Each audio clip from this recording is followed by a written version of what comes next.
844 FANFONE.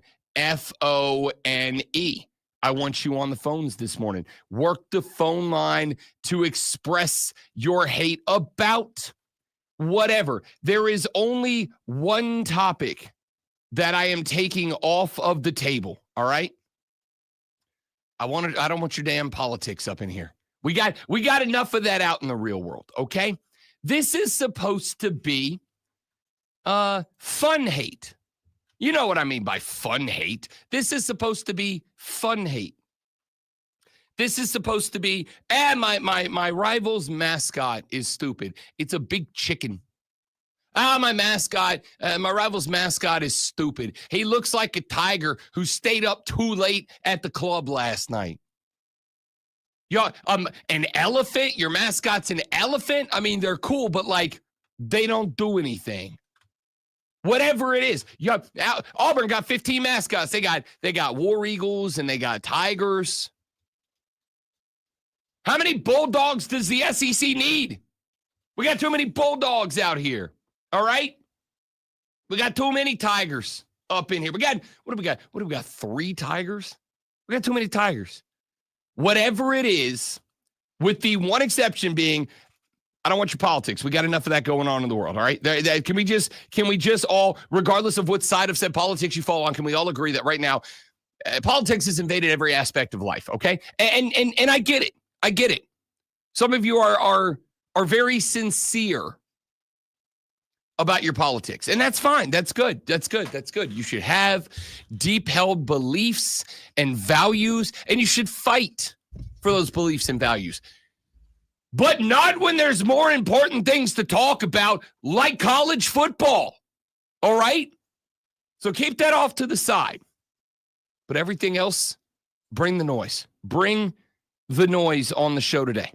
The renewal by Anderson to the Carolinas fan phone is open, 844-326-3663. Our text line is open at 71307, 71307. Start your text with FAN. FAN, FAN, and we will read them on the air. You can tweet me at The Rob Brown Show, at The Rob Brown Show. You can tweet our body up in the club. I'm not going to say that ever again. I'm sorry. I have to keep reminding myself I'm almost 40. I'm not young and cool anymore, all right? You can tweet everybody up in here at The Fan Upstate. Tweet me at The Rob Brown Show. You can email me, rob.brown@thefanupstate.com, rob.brown@thefanupstate.com. But we want you on the phone line. We want you on the text line. And I'm going to keep it a buck with you guys because I love you, because I respect you. I'm dramatically disappointed with the complete lack of turnout on the Ray Memorial BS text line. I'm disappointed. I set this thing up, all right? I set this thing up. It was an idea that the folks up the chain were like, we're thinking about toying with this. We're thinking about rolling this out. And I went, there's no way. There's no way the Armada doesn't latch on to this. Are you kidding me? An open mic 24 hours a day?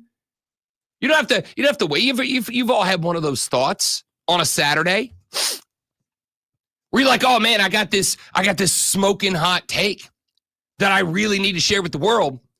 But it's Saturday at 11:30. It's Tuesday night at 2:45 in the morning. I just shut down the bar on a weeknight. I've done it before. I'm not here to judge. In fact, I'm here to celebrate. I've done it before. It's fun. Okay? It's 11:45. The wife just kicked me out of bed. I'm on the couch. I got smoking hot takes about the world in general.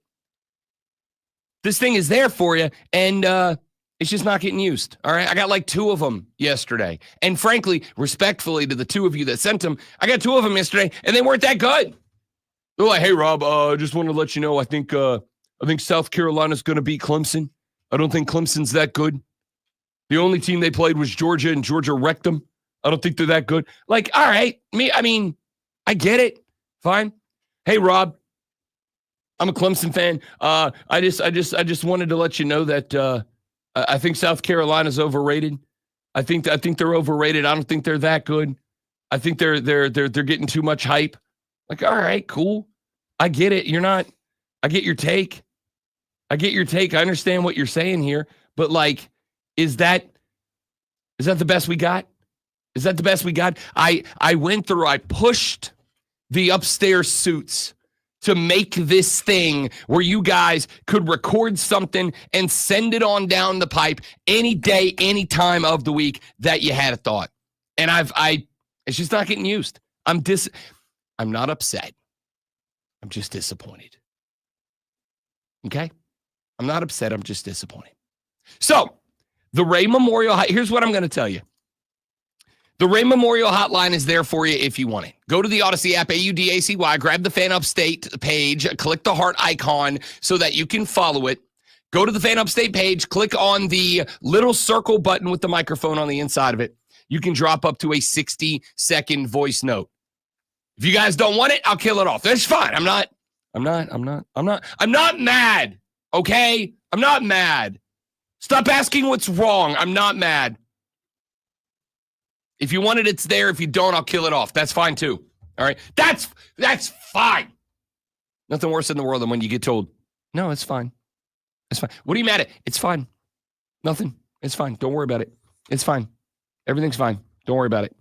So, it's there for you if you want it. The Ray Memorial Hotline on the Odyssey app. Go to the Fan Upstate page. Click on the little circle button with the microphone and leave your voice note. It's hate day on the show today, okay? It is hate day today.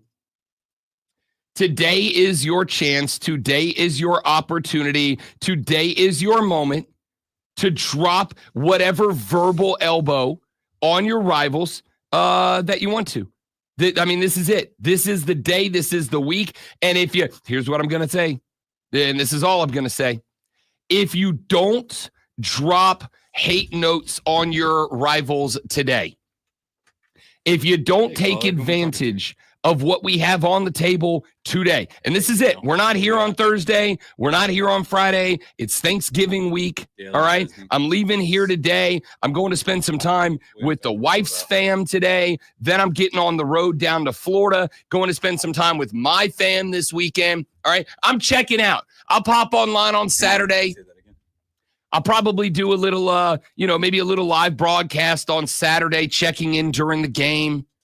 So I'll be around a little bit. But as far as the show goes, as far as a megaphone held up to the ears of the entire upstate sports community, this is it. This is it. This is your day. This is your chance. This is your opportunity. And if you don't take it today, this is all I'm going to say. I've never done this before. But I'm just going to say right now, I'm taking notes here on the tablet of truth. And we're starting with Dale and Chesney. I'm taking notes right now.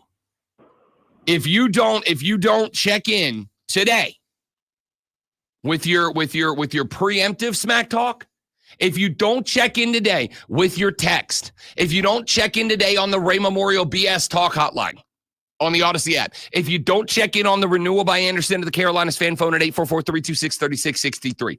If you don't check in today, don't call next Monday and expect to get on the air and talk smack post-talk, all right? If you don't call in and give me some thoughts today, don't you hang around, wait till your team wins, and then check on Monday and think you're coming on board and utilizing these airwaves to run that noise if you're not willing to do it now, all right? You get in today, you give me your thoughts, you give me your opinions, and if you don't call on Monday. Be like, oh, take that, other team. Take that. Don't you? Nuh-uh. You either do it today or you don't do it. It's real simple. So it is a haters ball today on the Rob Brown Show. I want to know what it is that we are hating on today. And it doesn't have to just be rivalry week. It can be anything. I got plenty in the barrel today. I want something that the people hate every day from here, every segment from here to the end of the show. Dale and Chesney has been kind enough to start the show off this AM, jumping on board early. Dale, what's up, big dog? How we doing, brother? Welcome to the show. Good morning, man of the people. Yes, sir. How are you doing, buddy? It is 6 o'clock in the morning, and I'm up yelling into a microphone, and they give me money for it, Dale. I can't complain. I'm very envious. Very, very envious. Anyway, you were just saying how the worst thing is when she turns around and says, no, I'm fine. It's fine. Everything's fine, Dale. Everything's fine. It's fine. I'd like to compound on that a little bit, if I may. Yes, you may. All righty then. You start off with, okay, that's fine. And then 20 minutes later, out of nowhere, she comes out to you and says, you know what the problem is? And then me, being the wise guy that I am, hit her with the Dak Prescott, here we go. Here we go. And then it just blows it all out of proportion. It's like a nuke went off in the house. And then not 5 minutes later, she's over there, she cuddling on you and just giving you all these hugs and kisses because they're emotional wrecks. I love you women. I love my wife. You're an emotional wreck, babe. Emotional wreck. She's also, I'm assuming, asleep right now, Dale. Oh, of course she is. Oh, of course she is. Listen, she wouldn't listen to 97.1 or 97.7 either way. The only time I get to listen to it is when I'm in the car by myself. Wait a minute, Dale. Have you given her a run at the Rob Brown Show yet? Because I've said forever, this show is for everybody. This is a sports show for everybody, even people who don't love sports. I got a lady, Dale, who texts the show about once a week. She's a 68-year-old grandmother who listens to the show with her grandkids. She's like, I don't know anything about sports, but I listen to the show with my grandkids because we like to laugh. Have you given her a run at the Rob Brown Show? Maybe we can win her over together, Dale. I would if she wasn't sleeping because she's got to get up with little ones throughout the night. All right, that's fair. That's okay. Dramatically more important. I will give her that. And she's got another one in the oven. So that could also be compounding the problem. Dale, take a break, man. Take a nap, for God's sakes. Nope, not doing it. I got to work. I got to work to feed these children. I respect it. Diapers on their butt. I respect it. Dale, my man, great to hear from you, buddy. Thanks for checking in. I promise you the experience you have had is not unique, all right? It's fine. It's fine. There are no worse words than it's fine. And ladies out there, because I know there's a lady members of the Rob Brown Armada, all right? And we, Taylor Swift, heart hands emoji, we love you. We do, all right? I know that dudes are the exact opposite, right? We both do the same thing. I don't know about you guys. I'm a bottle it up and push it down guy. Okay? My feelings are my feelings. I'm not dragging down the room with what I'm upset about. It's not going to do anything. All right? I'm going to take my feelings. I'm going to go once a month and I'm going to unload them on a therapist. And then the other 30 days of the week, I'm going to pour myself a shot of whiskey, get the hell over it and get back to work. Okay? That's how it works. Ladies, on the flip side, we care. We care. We want to know. When we ask you what's wrong, we're not asking you for any reason other than we genuinely care. We want to help. All right? We want to help. Now, here's the biggest problem. The biggest problem is this. And fellas, I need you to listen to me. The doctor loves checking in. All right? This is free advice for you. Fellas, when your lady is upset about something, it took me a long time to learn this lesson. I think my man Ben filling in for Lonzo today, I think he's going to agree with it. I think the fellas out there listening are going to agree with this. Everybody takes some time to learn this lesson, but here's the deal. When your lady is upset and she puts the problem out there for you to listen to, she doesn't always want you to fix it. Okay? She don't want you to fix it. She just wants to tell you about it. She doesn't need a solution. She's an adult. She understands. She's a grown-up. She knows what needs to be done. It's not so much about needing your advice to fix it. Sometimes she just wants you to hear the problem and to go, you're right, babe, that sucks. All right? This is what we do in the Casa de Love with me and the significant other. Whenever she is upset about something and she's going to tell me what the problem is, I always ask, do you need to vent or do you want advice? And that's how we start the conversation. But she's like, I am so mad. I'm like, okay, do you want to vent or do you want advice? Because 90% of the time the answer is, I just want to vent. I just want to get it off my chest and you're my ear, right? Like you're the guy. You're the person I come to. Sometimes I don't want advice. Sometimes I just want it. I'm the dude that like you come to me and you go, oh, I'm upset about this. And my brain immediately kicks into, great, how do we fix it, right? Susie at work today said, and I'm like, all right, do we need to beat up Susie? Like, how do we fix this problem? All right. Do we need to go to HR? Do I need to show up and talk to Susie myself? Like, right. Like, what do you need? And more often than not, it's not a need. She's an adult. She can handle the situation. She just wants to vent. Fellas, trust me on this. If your lady starts giving you a problem and she goes, if she says it's fine, what she means is, I want to tell you, but I don't want you to do anything about it. And I know you're going to you're not going to go, I sympathize, I empathize, I understand. You're going to immediately start going, what's the solution? How do I fix this? How do I make this better? Don't do that. Don't do that. Ask her if she wants to vent or she wants advice. It's going to fix 90% of your communication problems. Guaranteed. Guaranteed. See, look at this, Ben. It's hate day on the show, and I'm in here spreading a message of love and positivity right out of the gate. That's good. Yeah. Good balance. I'm just out here making the world a better place. All right? Here to make the world a better place.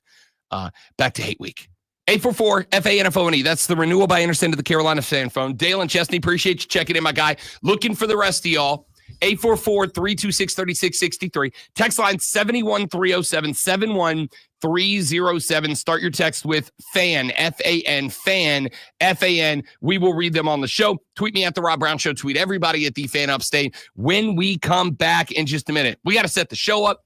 I got Mark Bonetti, voice of the Greenville Swamp Rabbits. He's coming on at 8:30 this morning. We'll catch you up with where the Bits are after they have been defending this house. Yeah, click-clack.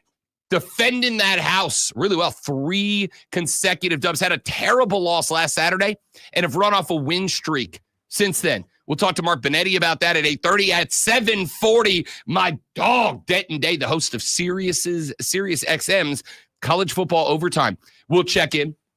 We'll talk about, as we will hear coming up in the next segment, the college football playoff rankings are out, baby. Let's go over them, up and down them, and let's ask the question. You look at the college football playoff rankings. What do you hate about them? What do you hate about them? The Ray Memorial Bleep Talk Hotline is open for you as well. Turn that sound over. There we go. The Ray Memorial Talk Hotline is open for you as well. Go to the Odyssey app, go to the Fan Upstate page, go to the little microphone button, click on it, leave me that 60-second voice note. If you guys don't want it, I'll kill it off. That's fine. But it's there for you if you do. All right? Let's take a break, come back, talk about the college football playoff rankings. On the flip side, the Rob Brown Show, the Fan Upstate. You're listening to the Rob Brown Show. Let the game come to you, no matter where you go. In Anderson, Clemson, Greenville, and Spartanburg. Always streaming wherever you are on the Odyssey app. Make the Fan Upstate a favorite. The Fan Upstate. Here's how to get in the game. On your radio. Sorry, I didn't want to be like, the mic's on. Thank you. 950 AM Spartanburg. Listen on your phone. Download the Odyssey app and search the Fan Upstate. There's a whole lot more to know. Fly away. You want to go into the subject. Your smart speaker. Travis, tell your son Tristan, what's up, brother? HD radio at WFBC HD3. There's just one more thing. How are the boys? Travis, Joe. Good morning, fellas. Welcome in. For the News Talk 98.9 WORD Weather Center, here's the Carolinas' most trusted forecast and the Fan Upstate. Partial sunshine at times for today in the lower 60s. Rain develops late tonight into Thanksgiving. Some thunderstorms also possible. Never ask a Jersey girl what's the matter.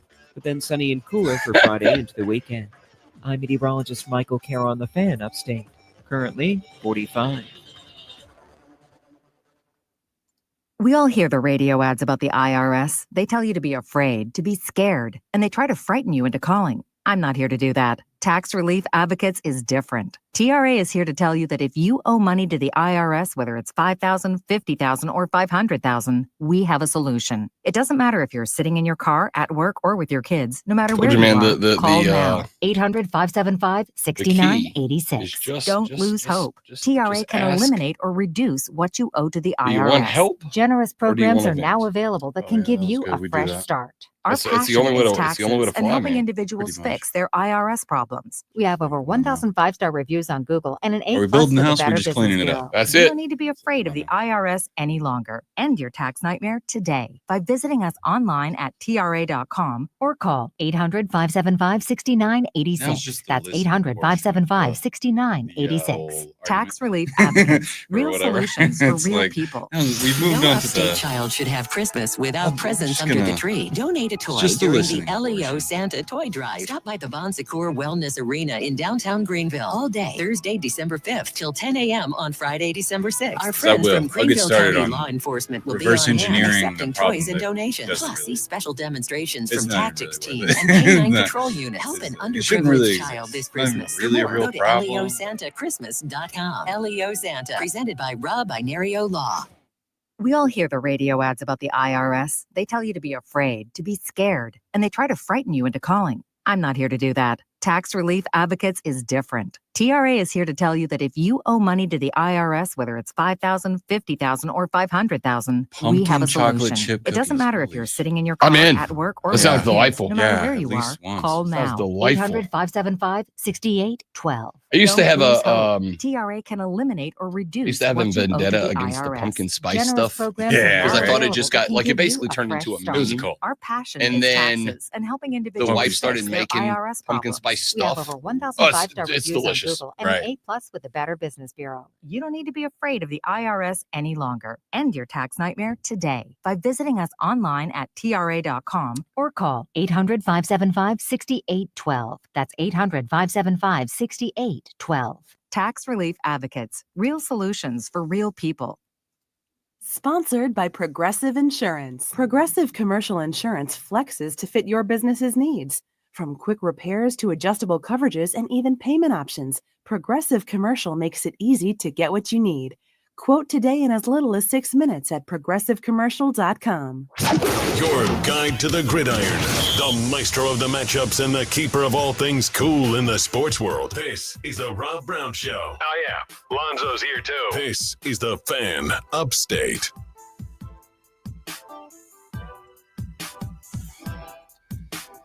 College football playoff rankings dropped last night, ladies and gentlemen. We shall take a brief look at them up and down from the top 25. Who's where? How's this whole thing shaking out so far? Here is what we are looking at. Colorado, after their loss to Kansas, drops down to number 25. It looked like they might be in the driver's seat to go compete for a Big Ten championship. And up until this weekend, that was very interesting because it looked like there was a possibility that if a 9-2 Colorado going into the final week was to get that last dub, if they were to improve to 10-2, not only would they be playing for a Big 12 championship, but it looked like they might have been able to jump all the way up and potentially get a bye in the playoffs. Instead, they blow it in Arrowhead against Kansas, and they drop all the way down to number 25 in the Big 12, and they are now a spot behind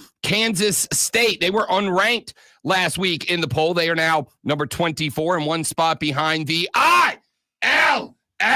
Illinois. Up to number 23. They are up 2 spots to get there. Out of the Mountain West Conference, the UNLV Rebs are at number 22 with a 9-2 record, up 2 spots. Up 2 spots to the Missouri Tigers, now at number 21 at 8-3. Texas A&M down 5 spots after a 4 OTL in Opelika, Alabama to the Auburn Tigers. Texas A&M drops 5 spots down to number 20.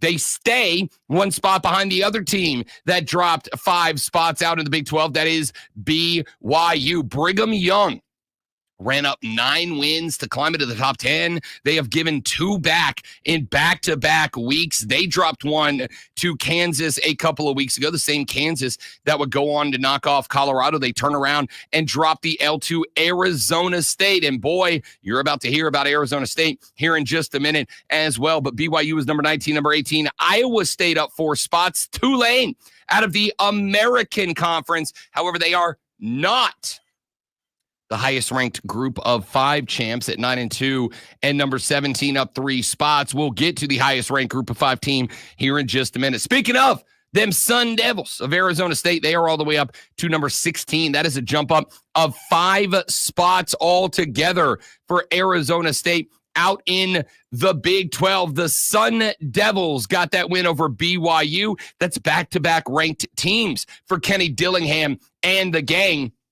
They knocked off number 16 Kansas State, number 14 BYU in back-to-back weeks. They also have a win over number 16 Utah earlier in the season. They do have a couple of bad L's in there as well, which keeps them at number 16, one spot behind number 15, the Gamecocks of South Carolina. Now, this is very interesting here. The next 4 spots are very interesting. South Carolina is up 3 spots to number 15. They have an identical 8-3 record with number 14 Ole Miss and number 13 Alabama. But of course, the Gamecocks also have losses to Ole Miss and Alabama. The Ole Miss L was a brutal L. The Alabama L was one that will haunt the nightmares of Shane Beamer and the Gamecocks for a very, very long time. Because if they found a way to get that dub, and I think there were a lot of doors that were open in that game that they just did not walk through. If they would have won that game against Alabama, I'm telling you right now, a 9-2 South Carolina team would probably be sitting, I would guess, number 9 behind Georgia and Tennessee. We'll get to them in a minute. But I think if this Carolina team had 2 losses instead of 3, you're in the playoff, right? Assuming you beat Clemson this weekend, you're in the playoff. I don't know that beating Clemson is enough. There's paths. I want to be very clear. There are paths. I think that there's and we talked about this very briefly yesterday, I think there's a handful of teams South Carolina fans are rooting for this weekend. I think you're absolutely rooting for Syracuse to pull a shocking upset over Miami. I think you're absolutely rooting for Cal to pull a shocking upset over SMU. I think you are pulling for Purdue, maybe to pull the biggest upset of all over Indiana, because I do think a 3-loss SEC team, I'm not saying they would, but I think they'd have an argument to jump not a 2-loss Big Ten team, but a 2-loss Indiana team. They have one of the weakest schedules in college football this year, and I think South Carolina, depending on what site you look at, South Carolina's lowest strength of schedule ranking, the lowest strength of schedule ranking I've seen anyone give them, is the 8th most difficult in college football. I honestly think that number's probably closer to 5 or 6. Maybe 5. Maybe 4. But I think South Carolina will have the argument if they are a 3-loss team. The problem is that you're going to need multiple spots to open up. Because unless Bama and Ole Miss lose, and those are 2 more teams that you are rooting to drop L's this weekend. South Carolina fans, you are gigantic Auburn fans this weekend. You are gigantic Mississippi State fans this weekend. Because I think what you would need is a combination of multiple losses. I think you would need one of the 2 ACC schools to lose. I think you would need Miami or SMU to lose. And then if one of those 2 teams drops an L, I think you then need that team to turn around and beat the other team in the ACC title game. All right? I think you need Miami or SMU to take loss number 2. And then I think you need them to give the other team loss number 2 in the ACC title game. I don't know that the ACC is going to get 3 teams in. There is a path for the ACC to get 3 teams in, and that is for Clemson to beat South Carolina. Because I do not think with a win over top 15 South Carolina, despite the fact that, and this is something that is going to haunt you Clemson fans, Clemson has played 1 game against a ranked opponent. That was Georgia. You lost 31-3. You didn't find pay dirt that night. No touchdowns in that game. You got flat out embarrassed by Georgia that night. Outside of that, you have no other ranked games until this weekend. And your losses are to a Louisville team that collapsed. And 34-3, and an absolute demo job at the hands of Georgia. That being said, if Clemson knocks off South Carolina, knocks off a top 15 team, and they have that brand power, I do think Clemson can finagle their way in. You're sitting at number 12 right now, but remember, number 12 does not necessarily get you in because they are taking the best 5 conference champions. The best 5 conference champions. Right now, that is likely Oregon, though it could be Ohio State, probably Oregon out of the Big Ten. You were looking at either Miami or SMU out of the SEC.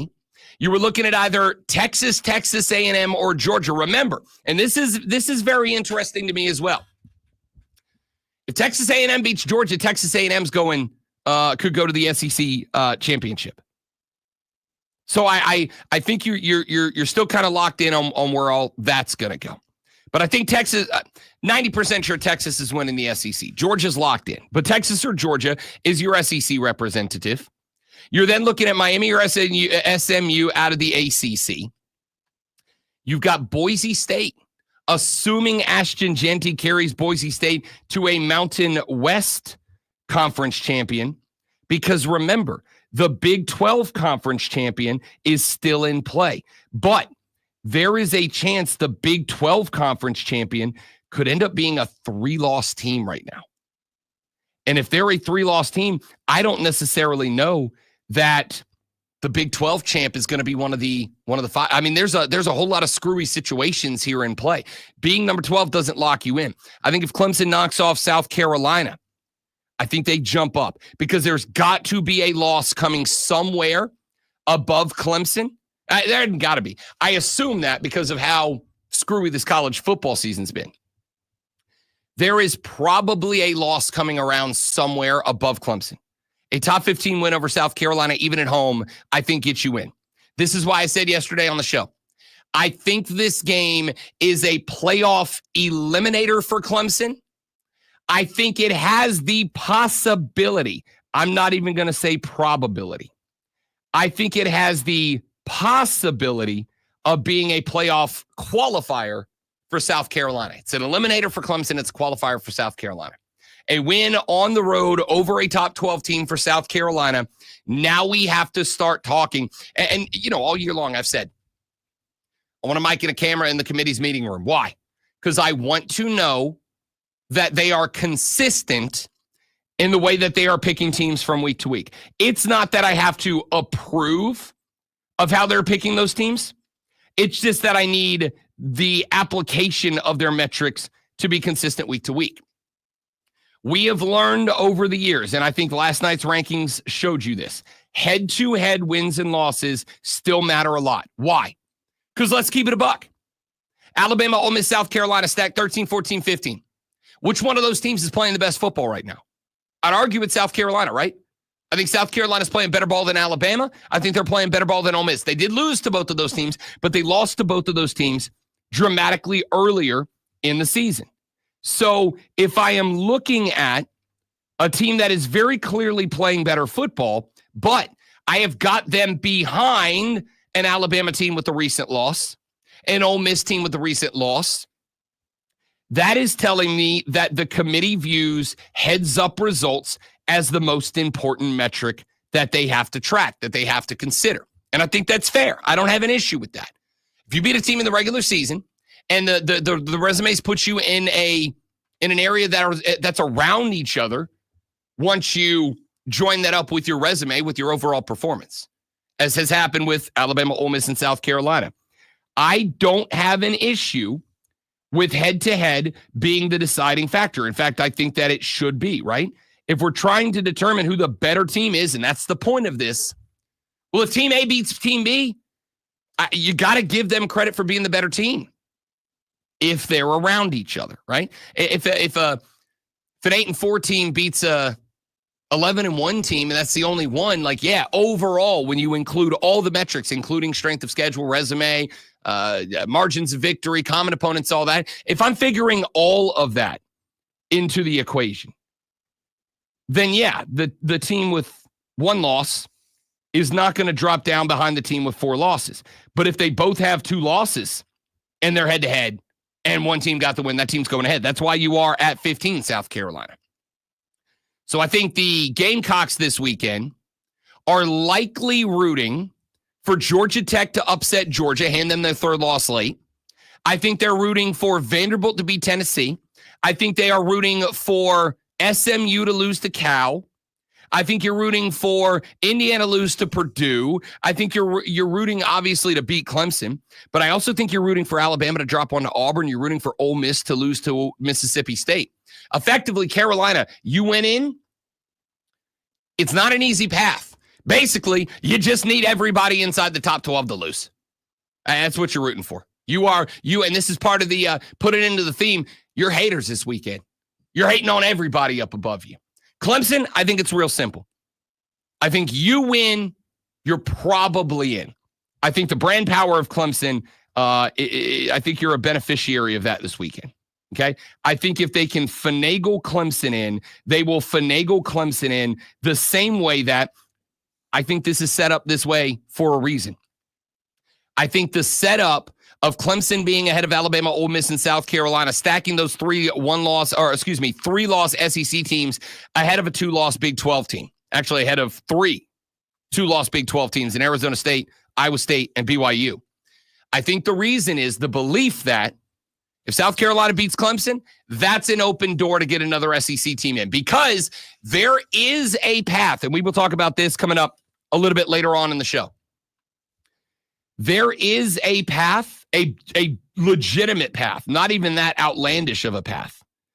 There is a path for the Southeastern Conference to get 2 teams into the 12. Legitimate path for South Carolina to end up with, for the Southeastern Conference to end up with 2 teams in the bracket. I think South Carolina's fighting to have it 3 because I think 3 is the number, but that is going to require an Alabama loss. It's going to require an Ole Miss loss. It's probably going to require a Georgia and or a Tennessee loss. So there's a lot of variables, a lot of factors here. What are your thoughts on the college football playoff rankings that dropped last night? I'm looking for you. It's quiet out here, all right? And I know it's 6:40 in the morning. But if you can't look at these college football playoff rankings and get a little jazzed up to jump up and talk ball with us this morning, I don't know what to tell you. 844-FANFONE, that's 844-326-3663. That is the renewal by Anderson of the Carolinas fan phone. You can also text us at 71307, 71307. Start your text with FAN, F-A-N, and we will read them on the air. FAN, F-A-N, we'll read them on the air. You can tweet me at The Rob Brown Show. Tweet us all at The Fan Upstate. Jump on board. Let's get weird. The Rob Brown Show rolls on after this. It's The Fan Upstate. Hey, Alexa, Google, or Siri. All right, guys, I got to step away for just a minute. I will be right back. Don't go anywhere, please and thank you.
Now, the Infinity Sports Network.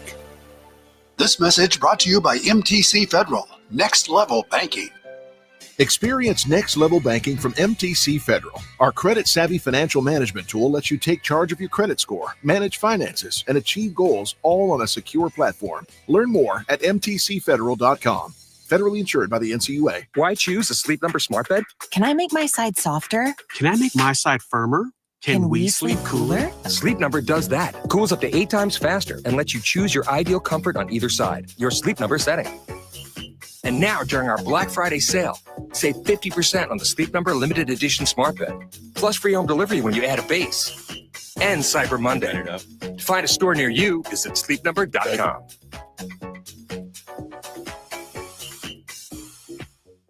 There are Black Friday deals, and then there are Kohl's Black Friday deals. Where else can you get 40% off Levi's, up to 50% off Sephora fragrances, and home favorites for under $10 all in the same place? And it gets better. You can score extra Kohl's cash with $15 earned for every $50 spent. Get 15% off some of your finds, and save even more with limited time doorbusters, like 50% off toys. Select styles. Offers end November 29th. Coupons do not apply to Levi's and toys. Coupons and Kohl's cash do not apply to Sephora. Some exclusions apply. See store or Kohl's.com for details.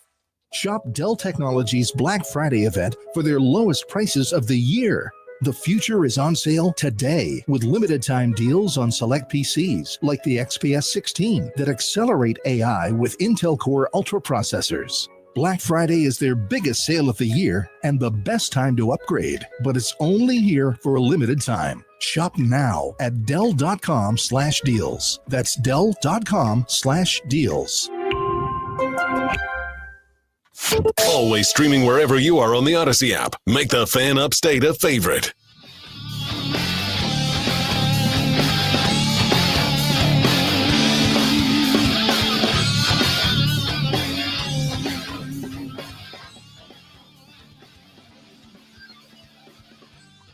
The Rob Brown Show back on your radio. It is the Fan Upstate. Taking a look at the college football playoff rankings that dropped last night. What's your thoughts on those? Texture said, Rob, Gamecocks don't deserve to be in. We wouldn't be having this conversation if the refs didn't blow it in the LSU game. Listen, I am not going to argue with the fact that the refereeing crew in the LSU game screwed you. I think and I've said this a couple of times, if Lenore Sellers doesn't go out of that game, I really do think you win that game. However, somebody asked me yesterday, and I don't think it's unfair. But the question was asked yesterday. Was Lenore Sellers at that point in time the quarterback that he is today? Was Lenore Sellers at that point in time the quarterback that he is today? Was he the quarterback at that point in time that would perform under pressure the way that he did against Mizzou? The way that he did against Texas A&M. How does that all shake out, right? Like, does that matter at all? Would he have been able to do that against LSU? And my answer is yeah, but it's got as much to do about the fact that LSU's in trouble right now. Like, in trouble. They are hemorrhaging recruits. They just lost Bryce Underwood, the number one recruit in the class. That was the crown jewel. That was what was keeping Brian Kelly from being listed as a non-hot seated coach right now. And he flipped. Now, what Brian Kelly's going to be able to argue, and probably to some degree successfully, is that, of course he flipped. Michigan put a 4-year, $10.5 million NIL deal in front of him. Of course he flipped, right? If you don't want those guys to start bouncing, it may come down to you got to figure out how to get in that game as well. By the way, some very interesting audio from Dabo Swinney that I'm going to come up with for you later on in the show. But that was, I think, what was keeping Brian Kelly safe from hot seat conversation, and they lost that guy. So I don't think it's the same LSU team, but at the end of the day, it doesn't matter. It was a top 25 team. It was a top 20 team. Actually, weren't they a top 15 team when you played LSU? And you still had it in the bag. And if Lenoris doesn't go down, you probably win that game, right? You did get screwed by the officiating. I'm not taking that off the table. And that is why I have been saying for weeks now, at the end of the year, this is going to be viewed as a very interesting year. I described that Texas A&M win a few weeks ago for South Carolina as a program-defining result. Not that you look at it and you go, oh, they beat A&M. They deserve national championship consideration. It was more along the lines of, I think this is a program-defining win in terms of you don't want to come to Willie B at night. I think it's a program-defining win in terms of Shane just showed you that he can absolutely coach the boys to a big-time victory at the house against a top 25 team that's from the SEC. Like it's program-defining in that you had a bunch of recruits in the house that night, top-notch recruits, like guys that are getting recruited by the big dogs, and just about everybody we talked to that had any connection with those recruits said the Gamecocks impressed them that night. That's the kind of performance, that's the type of environment, that's the type of night that gets those players to go, yeah, I kind of want to be up in Club Willie B. I kind of want to be up in that spot, right? That's why it's program defining. But it's also going to go down as a disappointment, no matter what, even if this team gets to 9-3, which was beyond the roof of expectations. The overwhelming majority of y'all, when I asked preseason, what's the roof for South Carolina? The majority of you said 8-4. There's a real chance. 8-4 is met. There's a real chance now. There's a real chance now that 9-3 is on the table. This is a toss-up game for the South Carolina Gamecocks. It's a toss-up game against Clemson. It's a 50-50 game in this one. ESPN's Power Football Index gives Clemson a 57% chance of winning. There is some level of factor in there at being in Clemson and not in Columbia. The spread on this game is Clemson +2 or Clemson -2.5. That's the field goal. You get a little credit for being at home. I will tell you in the pros, being at home is usually worth 3 points. In college football, it's usually closer to worth a touchdown. There is some wiggle room in there when it's a rivalry game. There's some wiggle room in there when, it's 2 hours apart instead of 2 states apart. So that's about Vegas saying this feels like a toss-up game between Clemson and South Carolina. And I think that's beyond fair. The reason I say, even if you end up 9-3, that this year is going to be, to some degree, a disappointment is because I think you're going to look back at that Alabama game. I think you're going to look back at that LSU game, and you're going to come to the realization at the end of the year, no matter how this whole thing shakes up, but specifically, if you beat Clemson, you're going to look back and go, we get either one of those 2 wins we're in. Either one of those 2 wins we're in. Just get one of them, and we're going to the playoff. And I think that's accurate. So we'll see how it plays out. Yes, that game against LSU is going to haunt you. That game against Alabama is going to haunt you. I will say this. I actually think the better things are on the horizon for South Carolina. I think the better things are on the horizon. I think what you accomplished this year put you on the national radar. Like I said yesterday on the show, when I leave here, when I'm doing my post-game work over in the Fortress of Nerditude, I tune into other radio shows around the country. I tune into to radio shows in different college towns, different NFL towns. I tune into national shows. I listen to a bunch of different shows here and there. And I said this yesterday on the show, and I mean it. Just about every single college football show that I checked in with, specifically those across the footprint of the Southeastern Conference, glowing reviews for South Carolina right now. And why not? Like I said, you're playing better ball than Alabama. You're playing better ball than Ole Miss. You're playing better ball than LSU. You're playing better ball than Texas A&M consistently over the past 4 or 5 weeks. So this is going to be a very interesting, it's going to be a very bipolar feeling that Gamecock fans are going to have at the end of the year. Very bipolar feeling. It's going to be a bipolar feeling in that on one hand, I think you got to be exceptionally proud that you end the year either 8-4 or 9-3. That is either the roof or beyond the roof that most of you expected.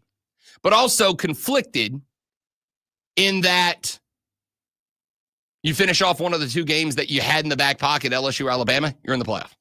Texas said, Rob, Tech beating Georgia doesn't matter. If Georgia wins the SEC, they are in. Don't know how that really helps South Carolina. Championship weekend is where bubble teams and it cuts off, but I get what you're saying. I think the way I was setting that up is if Tech beats Georgia, they're not going to. But let's play the game, right? Let's play the game of hypotheticals here. If Tech beats Georgia, Georgia is already locked into the Southeastern Conference Championship game. If Tech beats Georgia, and then Georgia goes and plays Texas in the SEC title game, and they lose that game, that'd end up being loss number 3 for the Georgia Bulldogs. A couple of those losses would come late in the season. I think there's the possibility that Georgia gets put on the outside looking in. But again, and I said this last night to Ryan Horvat and Brett Evans on my weekly spot on BetMGM tonight. One of the questions that we have that we just do not know the answer to yet is how will the committee, and I've asked this question on the show a number of times this week, how will the committee punish teams that lose their conference championship games? How will they? Georgia's the example here, right? Let's say Georgia goes in and they lose to Georgia Tech. Not going to happen. But they lose to Georgia Tech. And then they go and they play in the SEC title game, but they lose to Texas in the SEC title game. Does Georgia, who at that point would theoretically be, or hell, let's say they beat Georgia Tech and they lose to Texas in the SEC title game. Let's even take the Tech part of the equation out of the mix here, right? Let's say they beat Georgia Tech this weekend and they lose to Texas in the SEC title game. That makes Georgia a 9-3 team. But, that makes Georgia a 10-3 team. 3 losses. Does having the 3 losses, especially late, bump them behind another 3-loss SEC team, but an SEC team with 3 losses that did not play in their conference title game? I don't know. And I don't think the committee has given us any reason to believe that we can or do know about that. And if that is the case, I think there's a lot of questions about how this committee is going to work that we won't get the answers to for 2 more weeks. So you see what I'm saying? Like there's a lot of flux here to be given. There's a lot of flux that we have to figure out with how the committee's going to attack this now that there are so many more open spots. When it was 4 teams, you kind of knew if you lost your conference championship game, as Georgia did last year, you're out. But with so many extra spots and the fact that a lot of people feel like there aren't 12 national championship caliber teams in the mix this year, would a team like a Georgia get punished when they are 1, but they have a 3rd loss, however it came in an extra game? Would a team like South Carolina, who has 3 losses but is playing better football to the end of the season but does not participate, would they be able to go above Georgia? I don't know. I think there's just so many questions that we can't have answers to. The only answers that can be had are in that committee room. Texas said, I think they beat LSU, Ole Miss, and Bama again with how they have been playing. I don't disagree with that, but that's why you got to be full tilt all season long. So we'll see how it goes. All right, we'll talk more about this when we come back in a minute. The Rob Brown Show rolls on. It's the Fan Upstate.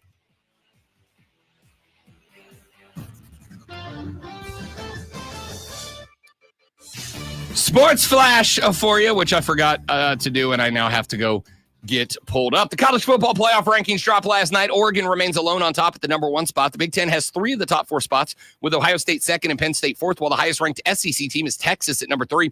Notre Dame is 5, followed by a pair of 2-loss SEC teams in Georgia and Tennessee at 6 and 7. SMU and Indiana wrap up the top 10. Boise State is the highest G5 team at 11, a spot ahead of number 12. Clemson trailed by 3-loss SEC teams in Alabama, Ole Miss, and South Carolina. The LA Dodgers, fresh off their World Series championship, have already upgraded, added left-handed free agent and former San Francisco Giant Blake Snell on a 5-year, $182 million contract yesterday, the 3rd largest in history for a lefty. The contract is the 5th $100 million plus contract since the start of the 23-24 season signed by the Dodgers. And the University of North Carolina announced yesterday they were firing head football coach Mack Brown less than 24 hours after Brown announced his plan to return to the team. Brown will coach the final regular season game. Stay tuned this afternoon, Wire to Wire from 3 to 7, our brand new local show with Cole Bryson and Diesel. Get you up on the latest local and national sports news. Great guests, great debate, a lot of fun. It's Wire to Wire on the Fan Upstate. Up to the minute upstate traffic still looks great. Looking at the I went way long on that. Traffic Way long on that. That's all right. All right, guys, step it away for just a minute. Stay right there.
notifications for the remainder of the year.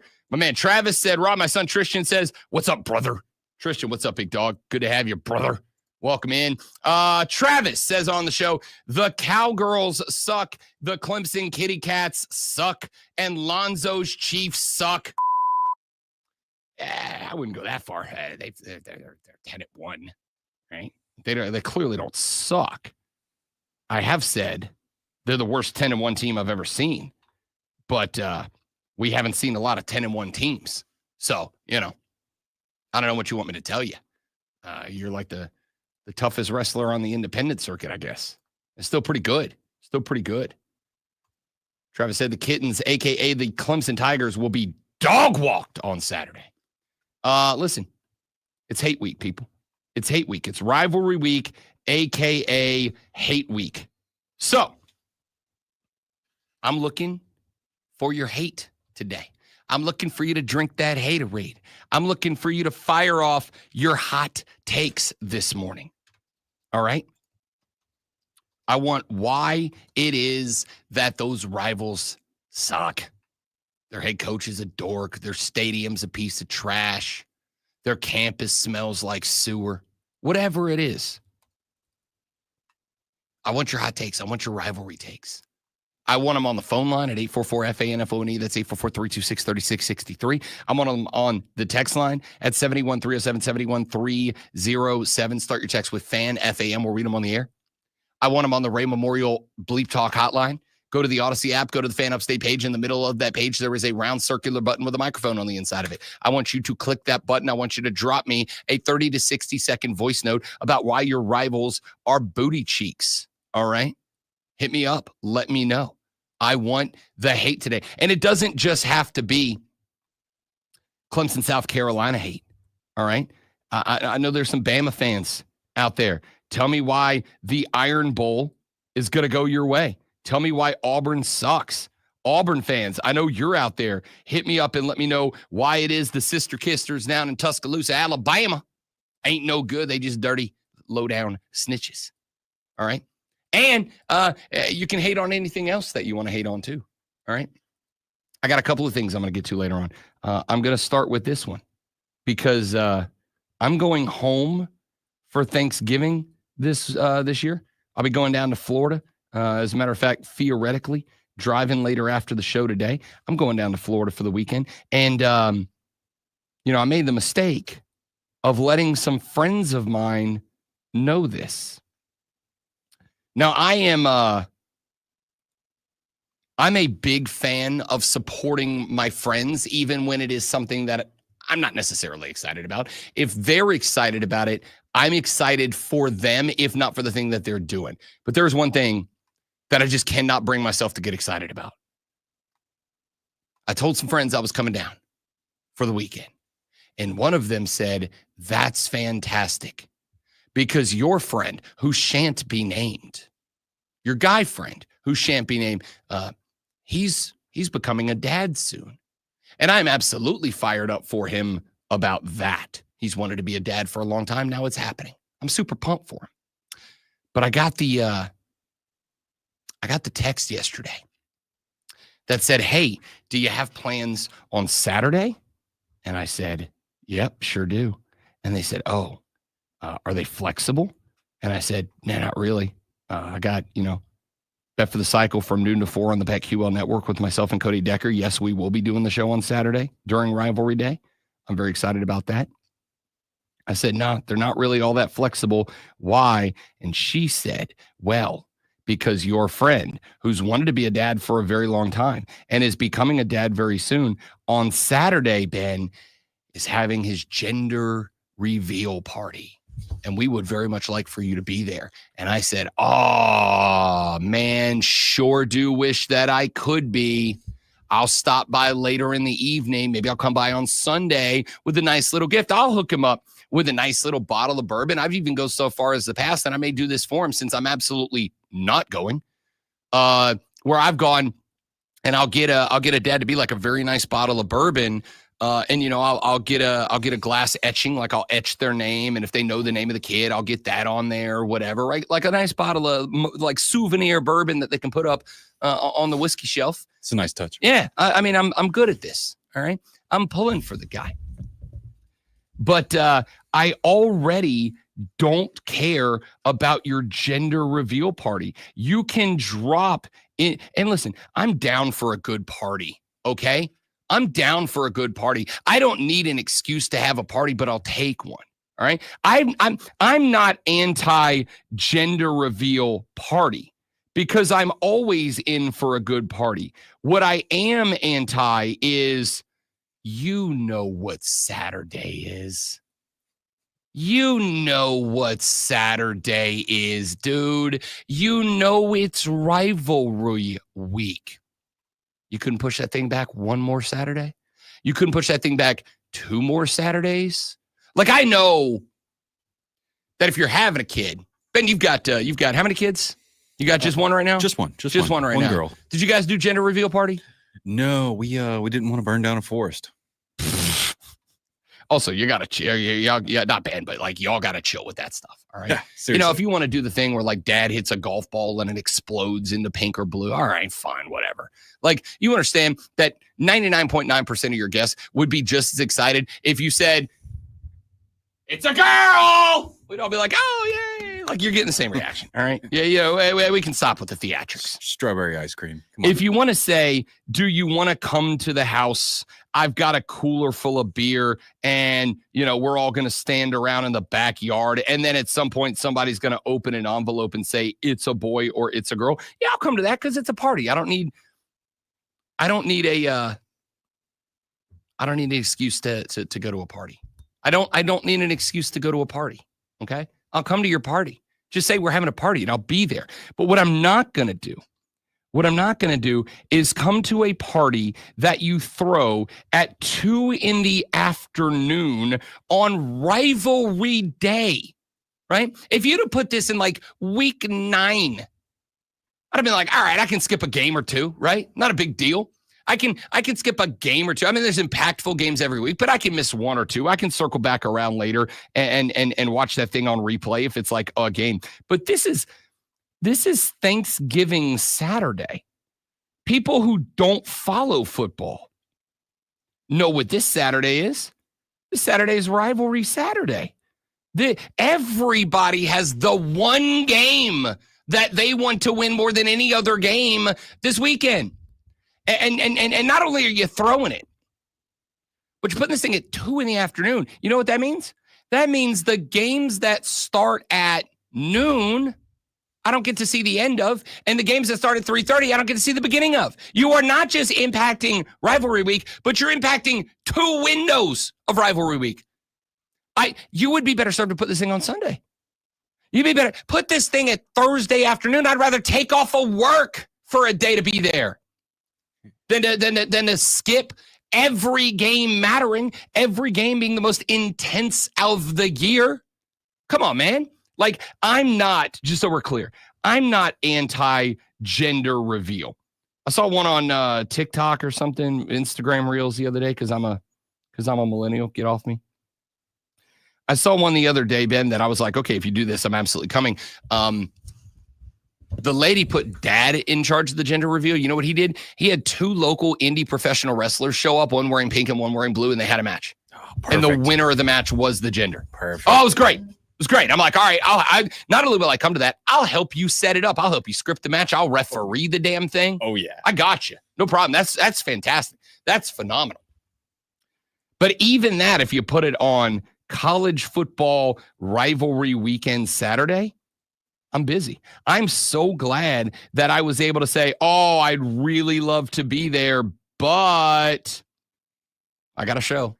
Noon to 4. Can't be there. Can't make it. I'm very sorry. Not going to be able to do it. I can't. It's too late. Too late for me to ask off of the show. Too late for me to take off the show. You know, if you'd have told me a couple of weeks ago, maybe I could have got the day off, which is a lie, but not the point.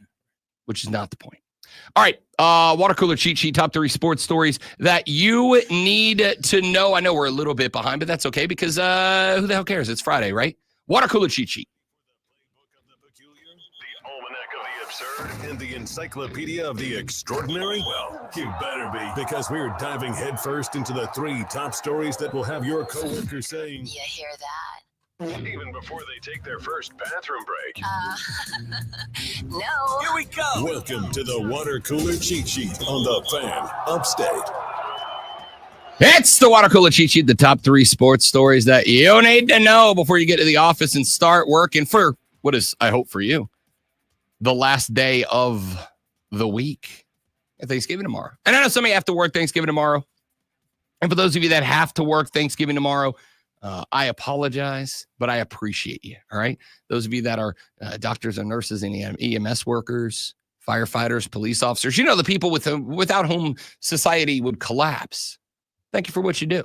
Thank you for your sacrifice. Thank you for your service. Thank you for your dedication to the gig. I mean it when I say we all sincerely appreciate you and the fact that you have to do something that the rest of us don't want to. Because if it wasn't for you, well, we couldn't all do that thing. So thank you very much for doing what you're doing tomorrow. I am sorry I will not be here to work with you, but I got to go see the fam. All right. Item number 1 on the Water Cooler Cheat Sheet, the college football playoff rankings have dropped. Oregon remains locked in at numero uno out of the Big Ten. The 11-0 Ducks find themselves sitting on top of the world, just 1 spot ahead of the number 2 ranked Ohio State Buckeyes. The Buckeyes out of the Big Ten, 10-1, find themselves in the number 2 spot.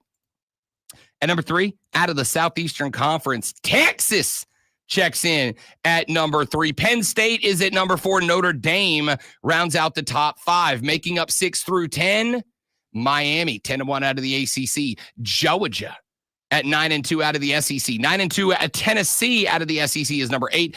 SMU, a 10-1 squad out of the ACC, checks in at number 9. And Indiana, after their loss to Ohio State, they are 10-1. They are also number 10 in the rankings. The highest group of 5 team is number 11, Boise State. Clemson at 9-2 checks in at number 12. They are right ahead of 3 3-loss SEC teams. Those are Alabama, Ole Miss, and South Carolina. 9-2 Arizona State out of the Big 12 is number 16, the American Conference champion, potentially. The Tulane Green Wave are 9-2, ranked number 17. Iowa State is number 18, ahead of number 19, BYU. Both of those teams 9-2 out of the Big 12. A&M and Mizzou are a pair of 8-3 teams out of the SEC, ranked 20 and 21. The UNLV Running Rebels out of the Mountain West are number 22 at 9-2. The ILL Illinois at number 23 out of the Big 10 at 8-3. Kansas State out of the Big 12, 8-3 is number 24, and 8-3 Big 12 Colorado is number 25. That's where they stand. Army dropped all the way out of the top 25 after their loss this weekend. That's your college football playoff rankings as it stands right now. We're going to continue to address those coming up in just a few minutes from right now. We've got Denton Day from SiriusXM's College Football Overtime joining us in the final segment of this hour. We will run up and down the rankings and get his thoughts on all of that coming up very shortly. Item number 2, over to Major League Baseball. We go. The LA Dodgers are still celebrating their World Series championship, and what a way to celebrate other than to, get better already. And they did. Yesterday, picked up free agent and two-time Cy Young Award winner Blake Snell, a 5-year, $182 million contract that is pending a physical, but it includes no opt-outs, some deferred money, and a $52 million signing bonus for the Dodgers. Snell gives the World Series champs a frontline starter for their title defense next season after they survived October with just 3 healthy starters. They relied very heavily on their bullpen, which was playing with fire. It did work out for the Dodgers, obviously, as they will be raising a banner and wearing the gold patch on the uni next year.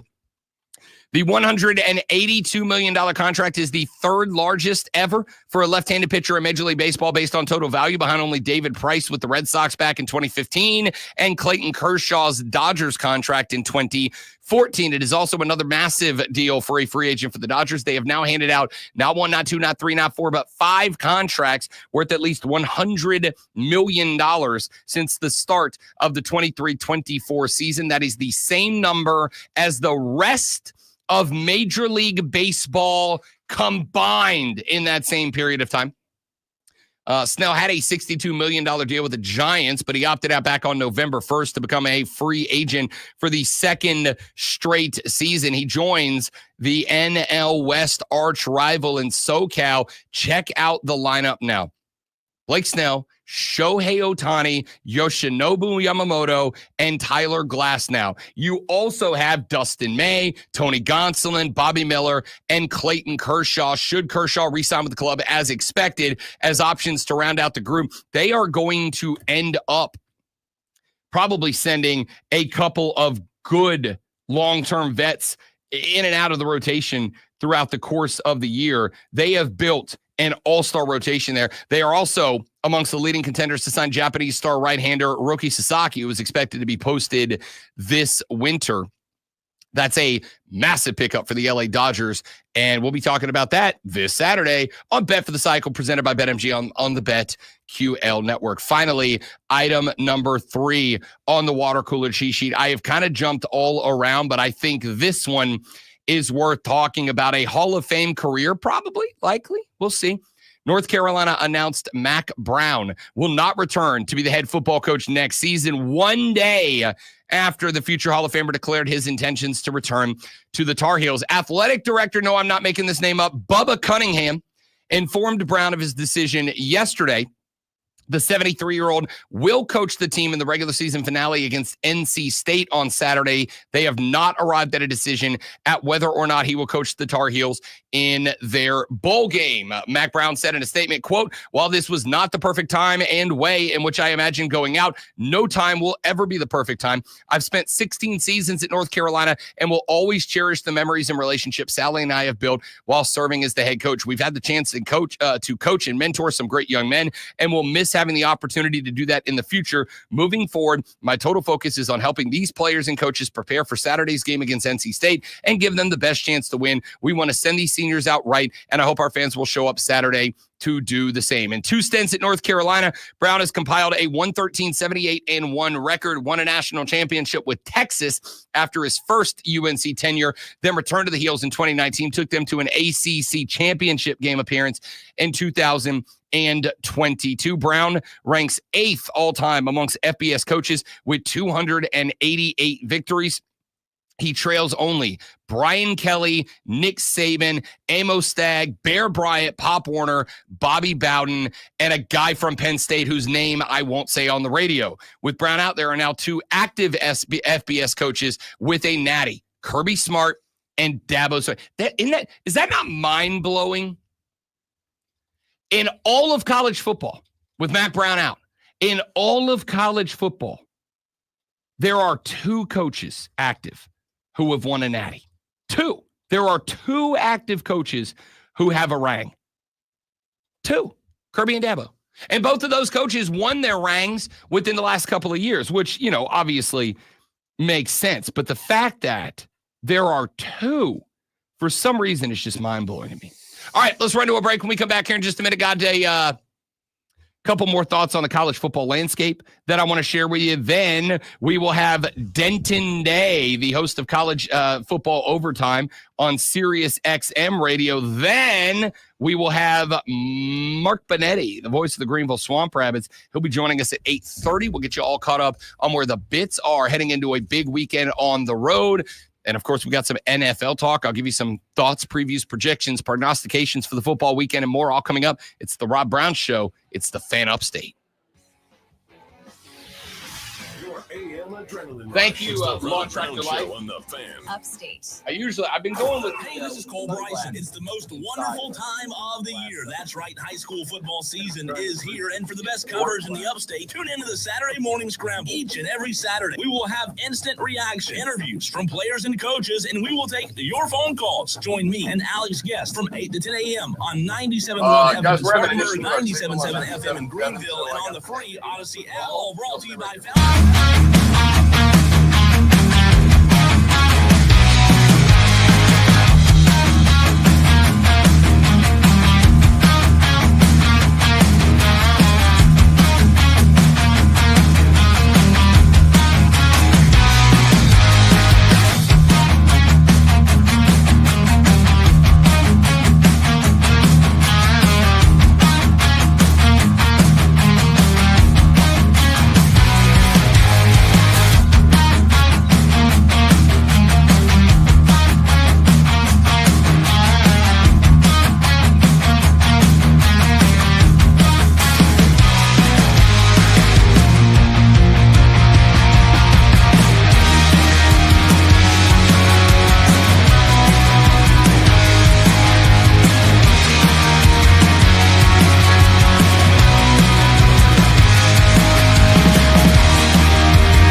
ProgressiveCommercial.com. Sorry, I had to step away here for just a minute. Rise and shine, sports fans. Let's drink!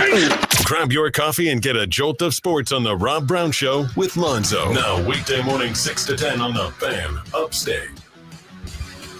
The Rob Brown Show continues. It's the Fan Upstate. Welcome back, ladies and gentlemen. Rob, my man Ben, filling in for the great one, Lonzo, this lovely, lovely last day of the week. We're out tomorrow for Thanksgiving, out for Friday. We'll be back on Monday next. We'll do 3 weeks of broadcasting.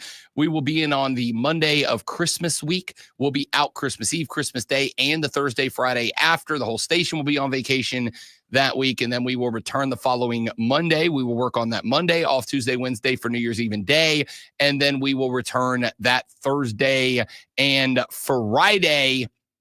And then the follow-up week as we kick off 2025, it is back to normal. It is back to normal. So, all of that being said, Got a lot to get to. Got a lot to talk about on the radio program as we roll on. Denton Day, host of College Football Overtime on Sirius XM Radio, will join us in the next segment. Mark Benetti, the voice of the Greenville Swamp Rabbits, will join us at 8:30 to talk a little hockey with the boys, eh? Coming up to wrap up the next hour. And that final hour of the show, I expect chaos. I expect chaos from you, the people, for Rivalry Week. So let's get to it, shall we? Let's get to it. Let's have a little fun on the radio broadcast this day. We are reacting to the college football playoff rankings. Have a couple of thoughts on them that I would like to share. Let's start with this. One of the things that jumped off the page at me last night when these things came out for the first time this season, the committee has ranked 2 ACC teams inside of the top 10. You have SMU and Miami. You also have Clemson that is sitting on the outside at number 12 looking in. Remember, 12 is not a guarantee that you are in. What does this mean, though? It has, increased the chances that the runner-up of the ACC championship game will earn a spot. A lot of folks have made the assumption throughout the course of this season that because of the log jam within the Southeastern Conference, that the SEC was getting at least 4, maybe 5 teams in. I don't necessarily know that that is the case anymore. In fact, there is a legitimate path to the SEC only getting 2 teams into this 12-team playoff. Now, do I think that's going to happen? No. Because I think if the committee can finagle in a way to get to 4, even if they got to kind of force the issue, I think they will. But we'll find out. Clemson at number 12. The Tigers could possibly be a 3rd ACC team if they can beat South Carolina on Saturday. They will need some help because even at number 12, and this is what we talked about back in the first hour, the Tigers could get bounced if they stay at 12 if the playoff began today because the 5th highest ranked conference champion is guaranteed a spot, and that would eat up that number 12 spot. This is why I've been saying being at 12 isn't good enough for Clemson. Not only do you have to beat South Carolina, number 15, but on top of beating South Carolina, you need somebody above you to take an L that drops them below you. You need to get to 11. That's your goal this weekend if you're Clemson. Win convincingly enough to get to number 11 and force the issue. We'll see how that plays out. Second thing that jumped back in. I do think that the committee would love to find a way to get Alabama in. I think they'd love to find a way to get Ole Miss in.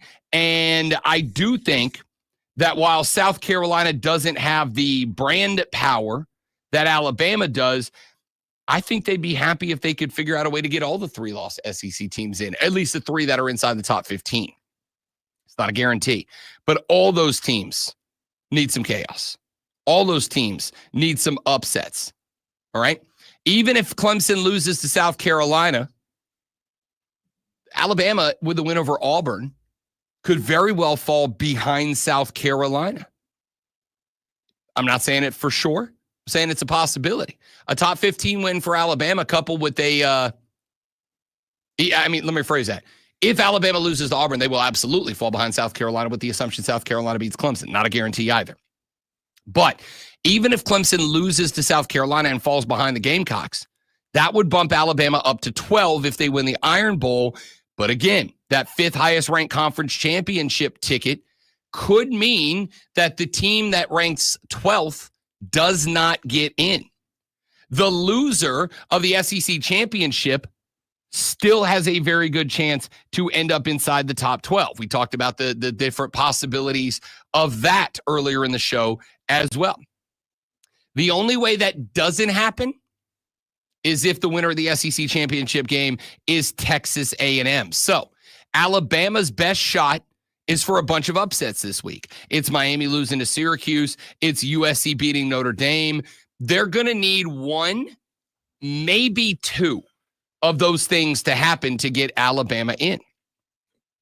Number 3, Indiana, still inside the top 10 at number 10. There were a lot of folks wondering because they lost the only difficult game on the schedule, Ohio State. They've won every game they're supposed to. There was one game they were a dog. That's Ohio State. They did lose that game, but they did not get dropped out of the top 10 despite the double-digit loss to Ohio State and the fact they have no wins over ranked opponents. But the Hoosiers are ahead of Boise State, a one-loss team out of the Mountain West Conference. So as long as Indiana beats Purdue this weekend, they're in.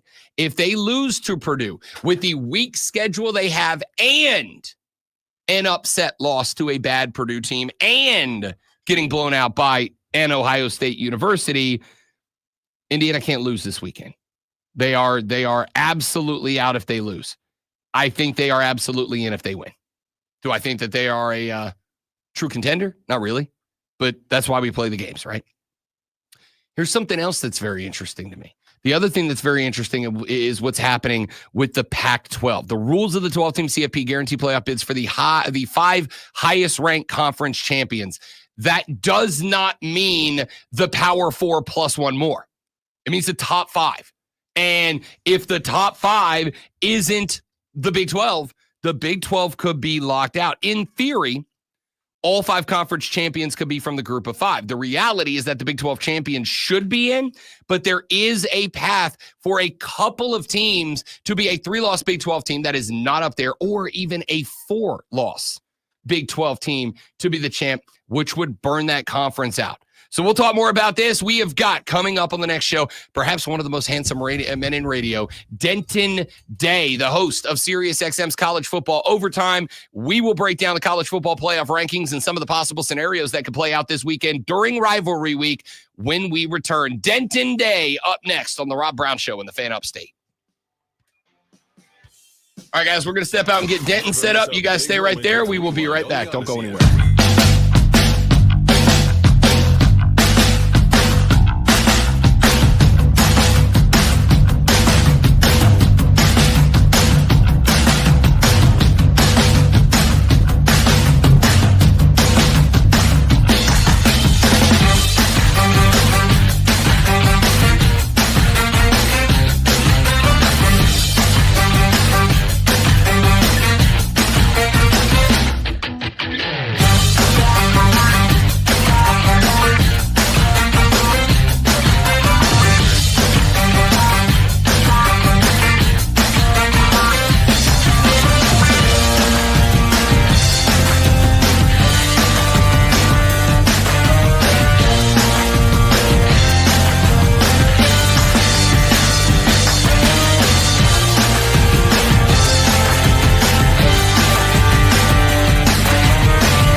Houston on the Fan. What's up, big fella?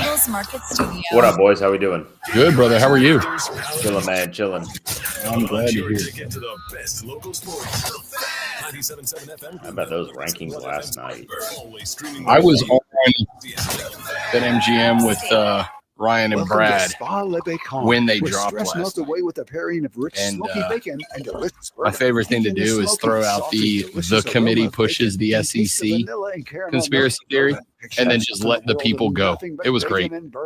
Imagine mounds of bacon, rivers of bourbon. Yeah, it took forever because that damn basketball game. I was like, oh my God. Like Michigan State, get off the floor. We get it. Like, you guys have 8 channels. You can't put it somewhere else. They were replaying like a fantasy show on ESPN News. I was like, send us over there. Like, what are we doing? I'm absolutely a college basketball fan. But holders taste pork yeah, and I cheese was from like, guys, come incredible on, local come on, this restaurants. game's over. Move it. VIP, Let's go. general admission, and designated driver Stop calling tickets are on timeouts. sale now. I'm begging Bourbon you. and Bacon All Fest. timeouts. They were fouling late. I was like, you're down 7. There's 13 seconds left. Chill out. Mental trauma. Bourbon and Bacon Fest. Friday, January 17th at the Foundry. Get tickets now by texting BACON to 17. I've been doing my hit with them at at 8 o'clock. Yeah. And then Mario was like, can you move to 8:20 so we can have the rankings when you come on to talk about it? I'm like, yeah, no, for sure. So I moved to 8:20. And then the interview starts and we're like, oh, there's still 2 minutes left in the basketball game. What are we doing? With full military honors at Arlington National Cemetery. What time do you go to bed? You that hit ended probably like 8:30. Go to bed at No, 9. I was out early last night. I was out at like 10 That year, o'clock. President Kennedy took an unscheduled tour of Arlington. Then I live on a 2 sleep schedule. I'm usually up about 3:45. I'm usually back to the house between noon and 1. I usually catch like a 2-hour nap during the day, 2-3 hour nap during the day until the wife gets home. And then I'm up till probably like 10:30. I'm not the dude that feels like you can successfully talk about sports on the radio without watching the sports. Like I feel like you have to watch it. Yeah. How far away do you live from the studio? About 15 minutes. It's not awful. And that's Not where bad. President lies Nah. to this day. This has been a bite out of history with Ingles Markets. Oh no. 30 seconds My up. phone. 30 Hear seconds. that? It's the sound of a skater dropping Yeah, a it's stone, smashing it on the I had ice. when I started It's morning definitely radio broken, but 15 years Verizon, ago, we and I got had you. my first Black AM Friday starts drive now. time Trade show, in any phone, any and I had a condition with one co-host of who our had been in the top game for a brands, very and get long new time, Samsung always Galaxy on in the S24 mornings. Plus on Unlimited Ultimate, And I said, how S7 long and is it Tab S9 FE before 5G? you That's get used to $1,900 getting in up this value. early So you'll to do a save show? big on 3 great And he said, gifts. you Hurry don't in ever Verizon get used to it. this You hour. just get used to being tired all the time. And that is the most true thing anyone has ever true thinged to me. At 71307. I feel that. You're listening to the Rob Brown Show. Only on the Fan. Upstate.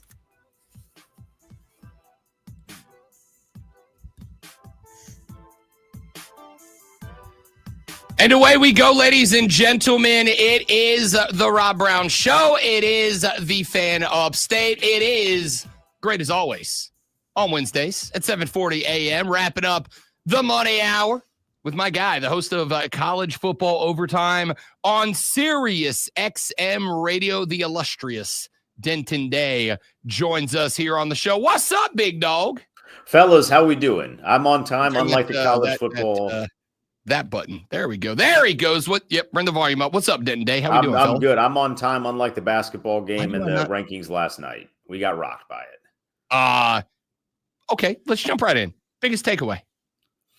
I would think it was so I'm going to get on my pedestal here. I hate that the fact that every SEC team that lost dropped exactly 5 spots. I was like, what is this fairness here? Like it's like, all right, well, Texas A&M lost, we'll drop them 5 spots, and Ole Miss lost, so we'll drop them 5. I'm like, watch the games and then decide which loss is worse than the other. I guess Alabama dropped 6 spots, so maybe I'm too up. But like that Alabama loss to me was way worse than the Texas A&M loss, because at least Texas A&M put up a fight, whereas Alabama, they couldn't do anything offensively. And like, how can you watch this team that is based around their offense put up 3 points? And then, Oklahoma's a good defensive team. Brent Venables is great on that side of the ball. But how do you watch a team where their main focal point is offense put up 3 points and think, yeah, they're still going to be above teams that could actually score the football? So I was a little upset with some of that, but they're looking like they're trying to get 2 ACC teams in, which, this time last week, Rob, looked like there was no chance in hell that was going to happen. But because all those SEC teams lost last weekend, there is now an avenue that you could potentially get Miami into Clemson, SMU and Miami. Like, there's a potential you get 2 SEC teams, or ACC teams, rather. Sorry. Yeah, so we talked about that. Here's my question, because I wanted to ask about the ACC and the SEC as well, and I wanted to ask, ceiling floor for both, because with Clemson jumping up to number 12, and they will need some help, because 12 is not a guarantee that you're getting in. If that 5th highest conference champ comes from outside the 12, they would eat that spot up. I think there's a path for 3 ACC teams to get in. I think you could get the champ. I think you could get the runner-up of the ACC title game, assuming SMU and Miami both win this weekend. And then if you have an upset somewhere in the bottom half of that top 12 and Clemson beats a suddenly white-hot Carolina team at home this weekend, a top 15 win, albeit the best win that the Clemson Tigers would have on the schedule at that point, I can see Clemson getting bumped to number 11, staying ahead. My question mark comes into play of assuming Bama beats Auburn, assuming Mississippi State was to knock off, was to fall to Ole Miss. Is there a world in which either Bama or Mississippi State jumps Clemson, even if Clemson wins, to eat up that spot? Because if the answer to that question is no, the ACC, forget having 2 teams, could get 3 in theoretically. Theoretically, yes. So the answer to your second question is no. The committee is telling us right now Clemson is better than Ole Miss and Alabama, and they have a more difficult game this weekend. Auburn, as impressive as that win against Texas A&M was, they're not a good enough football team, I think, for Alabama to beat them without something happen ahead of them and then still jump into the college football playoff. They need help. They need somebody to lose. I don't know who that somebody needs to be, but they need somebody to lose that's ahead of them so they can jump. If Clemson beats South Carolina, that is a great quality win because of the way that South Carolina has been playing, which, by the way, I think you can argue that for the other side as well with South Carolina, that win against Clemson might be good enough to jump those other 2 teams. But as far as the ACC goes, I think in the 3-team, you would need another SEC team, probably Tennessee, to lose this weekend, but you would need SMU to beat Miami in the ACC title game because I think the committee still likes Miami enough, and they're going to value. They've told us this.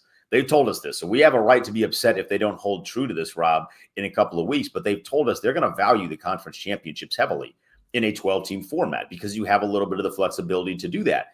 So if Miami loses to SMU gets that auto bid, then you get Miami in because Miami's been one of the best teams all season, and then you can slide Clemson in there as well. That's what I would think would need to happen for 3 ACC teams. I think if SMU loses to Miami and Clemson beats South Carolina this weekend, Clemson is going to jump SMU, and then you'd only get 2 ACC teams in. Strong possibility. So then that leads me to the next question, and this is something we have had a lot of conversations about, Denton Day, and that is this.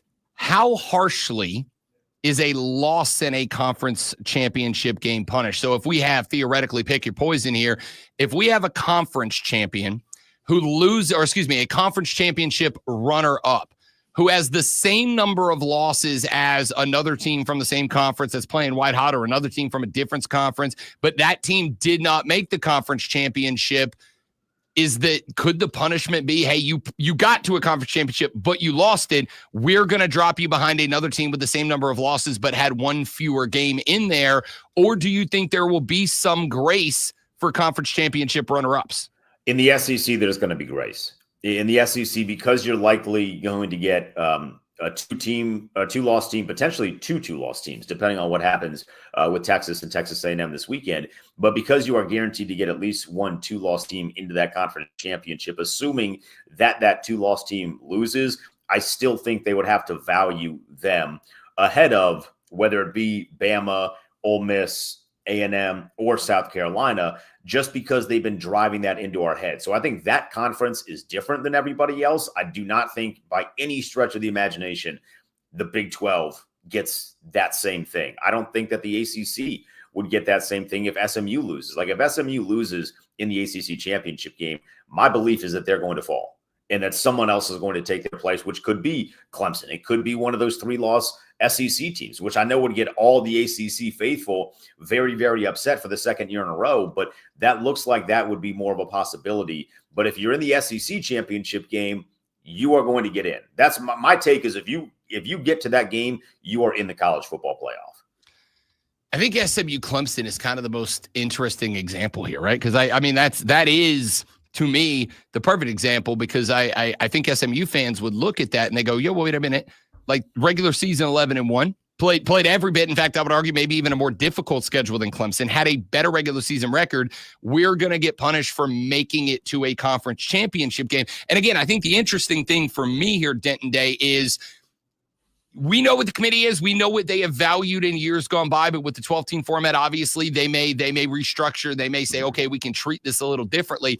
I would think if SMU goes to the ACC title game at 11-1, lose it, they end up at 11-2, and Clemson at 10-2 was to jump them.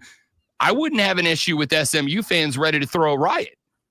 I wouldn't either. I think what we're going to learn is, because I don't know how they're going to handle this. We don't know. They've never done this before. Are you going to value strength of schedule, because I look at SMU's schedule and they played a really tough schedule? Or are you going to value better wins? Because the South Carolina win for Clemson, assuming that is the result this weekend, is going to be better than anything that SMU has currently on their schedule. And on top of that, you get that win at the end of the season. I do think that's going to matter a little bit more now that we have 12 teams, because remember, I guess this is probably, I'm going to date myself a little bit here, Rob, but remember this was probably 8 years ago when Sam Darnold was at USC, and USC was playing better than anybody at the end of the season. But because they had gone non-conference tough at the beginning of the season, they had already had 2 losses. So the committee's like, we only got 4 spots. Like, you need to be just about perfect or as close to perfect as possible to get into this thing. So they're on the outside looking in. And then Penn State was on the outside looking in, despite the fact that they won the championship. They get Ohio State gets in, and then Penn State and USC give us that hell of a Rose Bowl with Darnold and McSorley. But I think because there's 12 teams, there might be a lot more value in playing your best at the end of the season and progressing, which really benefits Clemson by having that South Carolina game at the end of their schedule, to where if they beat them and they're ranked highly, that's a very good win on their resume. We're talking with Denton Day, host of College Football Overtime on Sirius XM. Joins us every Wednesday at this time to talk football. Is there anything else from these rankings that jump off the page at you, Denton? I was on last night with Ryan Horvat and Brett Evans when these rankings dropped, and I said, look, I still absolutely believe that when we talk about strength of schedule matters, who you win over, when you win over them, who you lose to, when you lose to them, I think all that matters. I absolutely believe that brand power is a metric the College Football Playoff Committee uses. I think they want the biggest names in college football in to generate the most eyeballs, generate the most buzz, generate the most money. Are there any teams that you think are getting benefits or doubts based on the logo on the side of the helmet, maybe more so than any of the other metrics we've talked about? I would definitely think that Notre Dame is getting a little bit of a benefit there, which I don't mind. I think Notre Dame's had a good season, but they also have one of the worst losses that you're going to find in all of college football this year with that Northern Illinois loss. Now, they maybe fall into that metric that I was just talking about, yeah, you lost, but how have you played since then? And they've looked really, really good, and they have a bunch of ranked wins against Navy and Army. But with all due respect, we kind of understood Navy and Army, while they're good football teams in maybe a very broad sense, we knew that Notre Dame was going to crush them. That's just what it is. Like they are a limited offense and a limited team just based on the way that they navigate through this crazy space that is college football, because there are things outside of football that make their life more difficult in terms of fielding a team. And we love them for that because they protect us and all those things. But Notre Dame is one of those teams where I think they might be getting a little bit of the benefit of brand power. But in terms of surprises, Rob, I do think there's a real potential that Boise State gets a bye, which last week I certainly did not. But because Colorado lost and because Arizona State right now is sitting there at number 16, I don't know that Arizona State is going to have enough over the last 2 weeks to justify them jumping Boise State. Maybe they do. Maybe that whatever the Big 12 championship ends up being is, a hell of a game. And maybe it's a BYU, probably not BYU, probably like Kansas State or somebody. Maybe it's Colorado, whoever it is. And it looks like a really strong win. But I do think there's a real avenue that Boise State is now going to be a bye team, and then the Big 12 is going to be ranked 12th. The answer to this may be you're overthinking it, Rob, but we've all kind of thought the Big 12 was angling itself to be the EEC, what I call the EEC, the everybody else conference. Once the SEC and the Big 10 established their complete and total iron rule over college football, that the Big 12 would be the destination for if you didn't get accepted to one of them, come to us. We're going to build maybe a quantity over quality brand of conference football out here. How devastating to that conference would it be if the Big 12 champion ends up not getting a bye and sneaking into that last spot in the playoffs? That's kind of a gift for ranked team number 5. And more importantly, Denton Day, what happens if there's a couple of group of 5 teams that are ranked higher than the Big 12 champ, which is still low possibility, but very much in play, and the Big 12 champ doesn't get an invite at all? I had not thought about that. The chaos that would bring. And as someone that is just a connoisseur of chaos in this regard, I would love it. I would love that, because it then opens up because I think when the 12 team was created and they gave the auto bids, they were still, Power 5s at the time, RIP Pac-12. But when this idea was founded, it was basically like, all right, all the Power 5 teams are going to get in, right? That's kind of what it was. Then the Pac-12, falls apart. RIP. If the Big 12 is on the outside looking in of the college football playoff, they have to be furious. But it's their own doing, because all of them were in positions to where they could have grabbed a spot. Like Colorado could have grabbed a spot this weekend, and they fell to the now giant slayer Kansas Jayhawks. But they had their opportunity, and they missed. And everybody's had their opportunity. I mean, you literally had 3 teams that were in the driver's seat, and then in consecutive weeks, all lost to one team in Kansas that was not all that good record-wise. We knew that there were some injuries and some stuff going on there, and Lance Leipold's amazing. But you had all these teams lose to one team in Kansas, and they're not even going to be in this conversation. I think it's a possibility. I would argue that the committee is going to, you talk about brand power, I would argue the committee is going to value the Big 12 champ better than whatever the second-ranked Group of 5 champ ends up being, even if it is Tulane and they just dominate Navy. So I argue that they are going to get in regardless, but if they're on the outside looking in, it is going to be chaos in that portion of the country. Right now, your 4 and 5 champs would be Mountain West, assuming they all went out, Mountain West champ Boise State, and American champ Tulane, both ranked ahead of the highest Big 12 team right now. And if you end up with a 3 or a 4-loss Big 12 team jumping in there, that, again, I agree. That could end up being Tulane's chaos. 1 spot behind Arizona State. Oh, that's right. You're right. Sorry, flip-flop those. But the point is, anybody else but Arizona State ends up winning that conference champion. It's very much a possibility. We'll find out how that goes. Got another minute or two with Denton Day from College Football Overtime on Sirius XM. Joins us every Wednesday here at this time. Rivalry weekend upcoming, buddy. I mean, obviously, down here, we're all tuned in to the Cox and the Tigers on Saturday afternoon. But if I asked you to give me your 1, 2, maybe 3 rivalry games that you think are the most interesting in terms of the games themselves and that potential chaos that they could cause in the rankings, which games are jumping off the page at you this weekend? Well, so Clemson, South Carolina is the best game of the weekend. Absolutely. I mean, you are more of a historian in this area of the country than I am, but this feels like the most juice that rivalry has had in decades. And probably the first time in decades it has been the marquee matchup this weekend, because Michigan's not very good. Auburn, Alabama is always going to be fun, but Auburn's not very good. And now even Alabama's not all that impressive.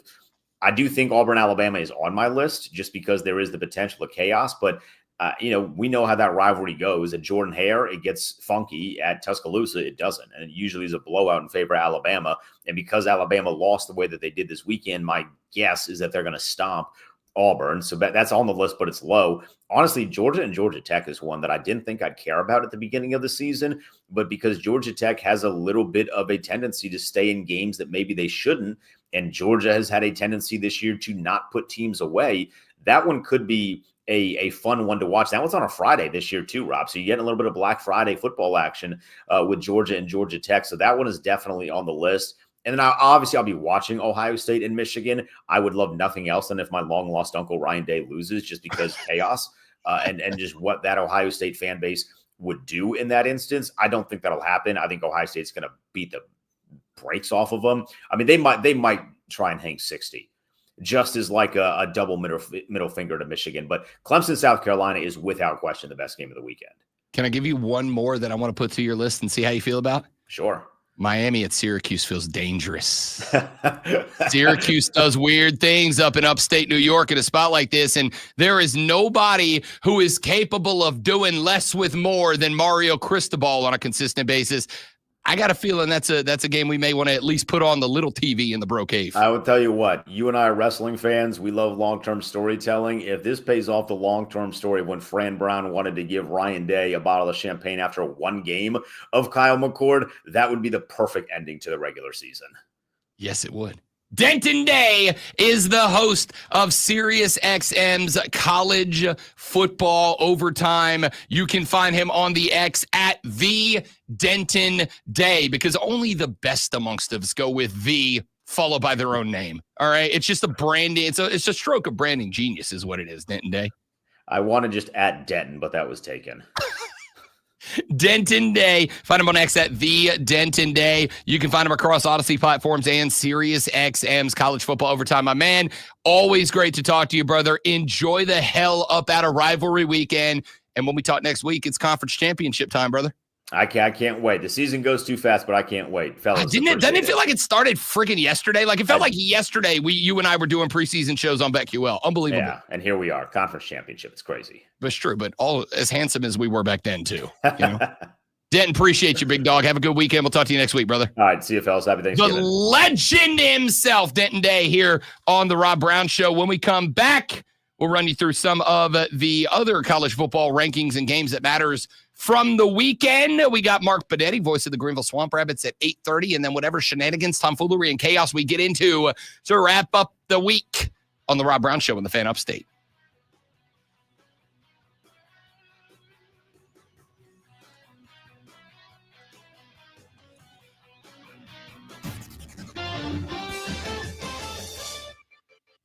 Clemson's basketball team on to the final round of the Sunshine Slam tournament down in Florida with a 75-67 win over Penn State yesterday. And Shiflin led the team again with 18 points, while Chase Hunter added 17. Chauncey Wiggins recorded 14. Clemson played just 3 players off the bench. They shot 44% from the floor and 47% from range, while holding Penn State to just 4 of 18 behind the 3-point line. The University of North Carolina announced that they were firing head football coach Mack Brown less than 24 hours after Brown announced his plans to return to North Carolina. Brown was with the team from 1988 to 97 before spending 15 years at Texas and winning a national championship. Returned to the team in 2019, won the ACC in 2022. Brown will coach the final regular season game this Saturday. The college football playoff rankings dropped last night. Oregon remains alone at the top. The Big Ten has 3. The top 4 teams with Ohio State 2nd and Penn State 4th, while the highest ranked SEC team is Texas at number 3. Clemson is number 12. South Carolina at 15 ahead of their matchup this Saturday. Wire to Wire with Cole Bryson and Diesel. The best in local sports talk is this afternoon from 3 to 7 right here on the Fan Upstate. Up to the minute upside traffic. Seeing delays now south on I-85. All right, guys, got to step away for one more minute. I will return ever so briefly. Please don't go anywhere.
And away we go into our number 3. The halftime show is behind us, ladies and gentlemen. It is on to the second half of the radio broadcast. Coming up later on in the show, I got a pair of tickets for you to go see Trans-Siberian Orchestra coming up on Friday, December 13th. A pair of shows.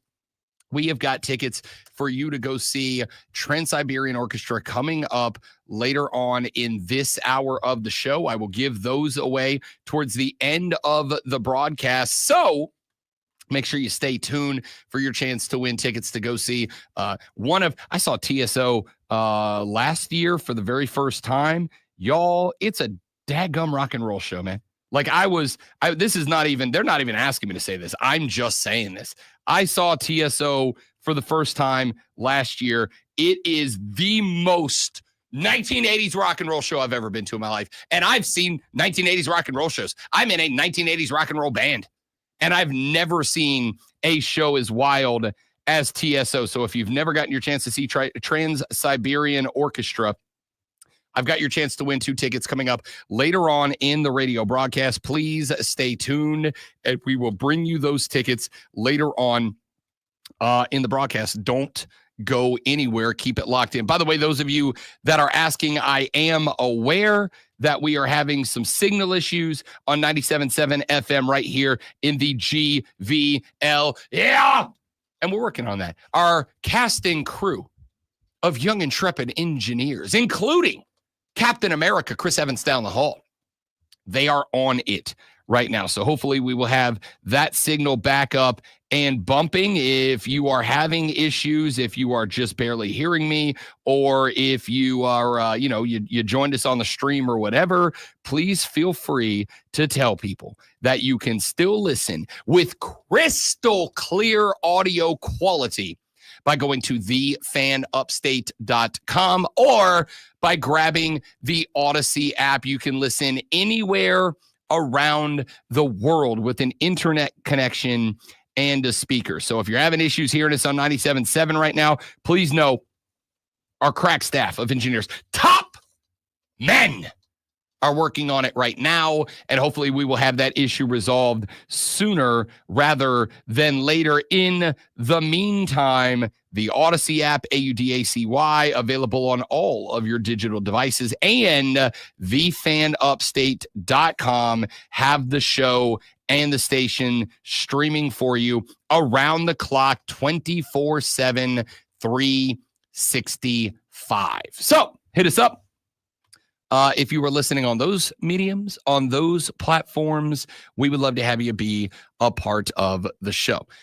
We've been talking a lot of college football so far on the show. Let's flip it over and let's talk a little National Football League. I find this interesting. I was shocked that there was a pushback.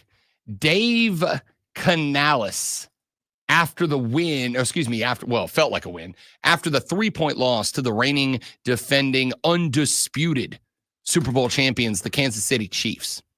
A game in which, and I mean this, Bryce Young played his best game as a Carolina Panther to date. 260 yards and a touchdown.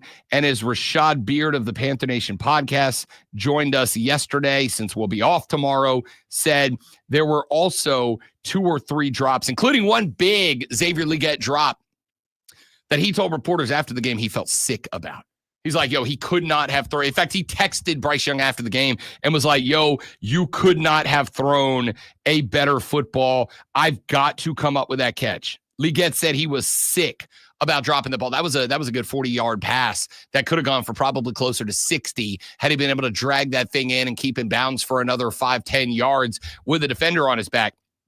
That is wildly disappointing. Anyway, Dave Canales got to the podium, and a reporter had the audacity to ask the question, is Bryce Young still penned in as your starter?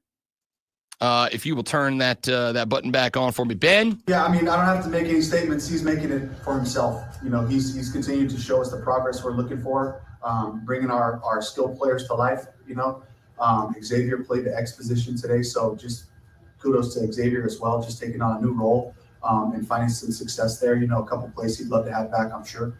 He'll be the first to tell you. But, you know, talking about Bryce, you know, it's the coaching staff, it's his teammates. You know, he's showing us, you know, what he can do when he's out there. So we can expect him to start next Sunday. Absolutely. Did anybody have a question about that?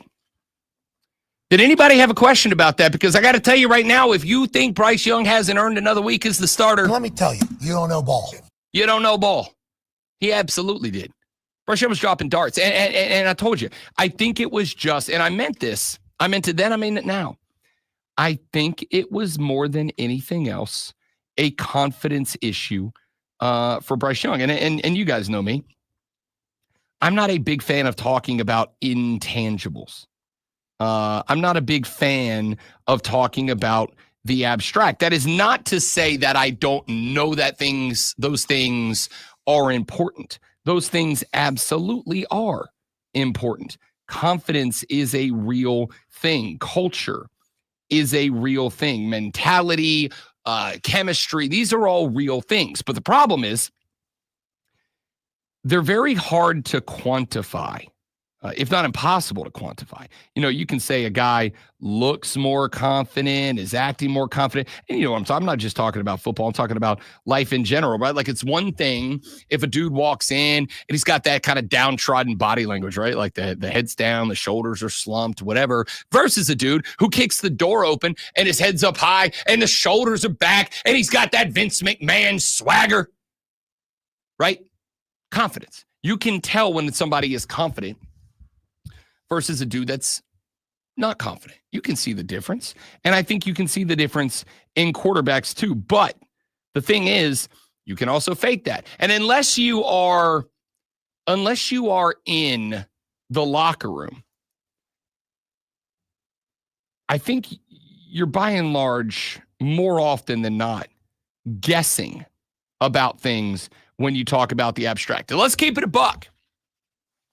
Everybody with a mic is guessing most of the time that they're talking about sports. We're guessing, all right? We're guessing. You can report news, but the majority of people that you listen to in the sports talkosphere, most of us aren't breaking news. We're analyzing scenarios, AKA.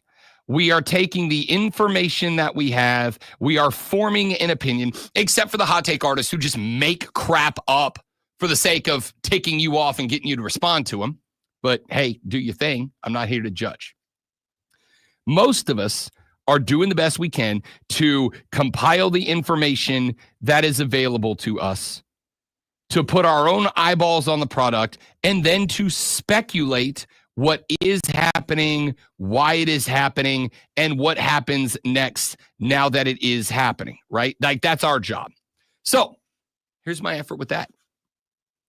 I think Bryce Young getting benched for those few weeks behind Andy Dalton was the best thing that's ever happened to that young cat. I think it's the best thing that's ever happened to that young guy.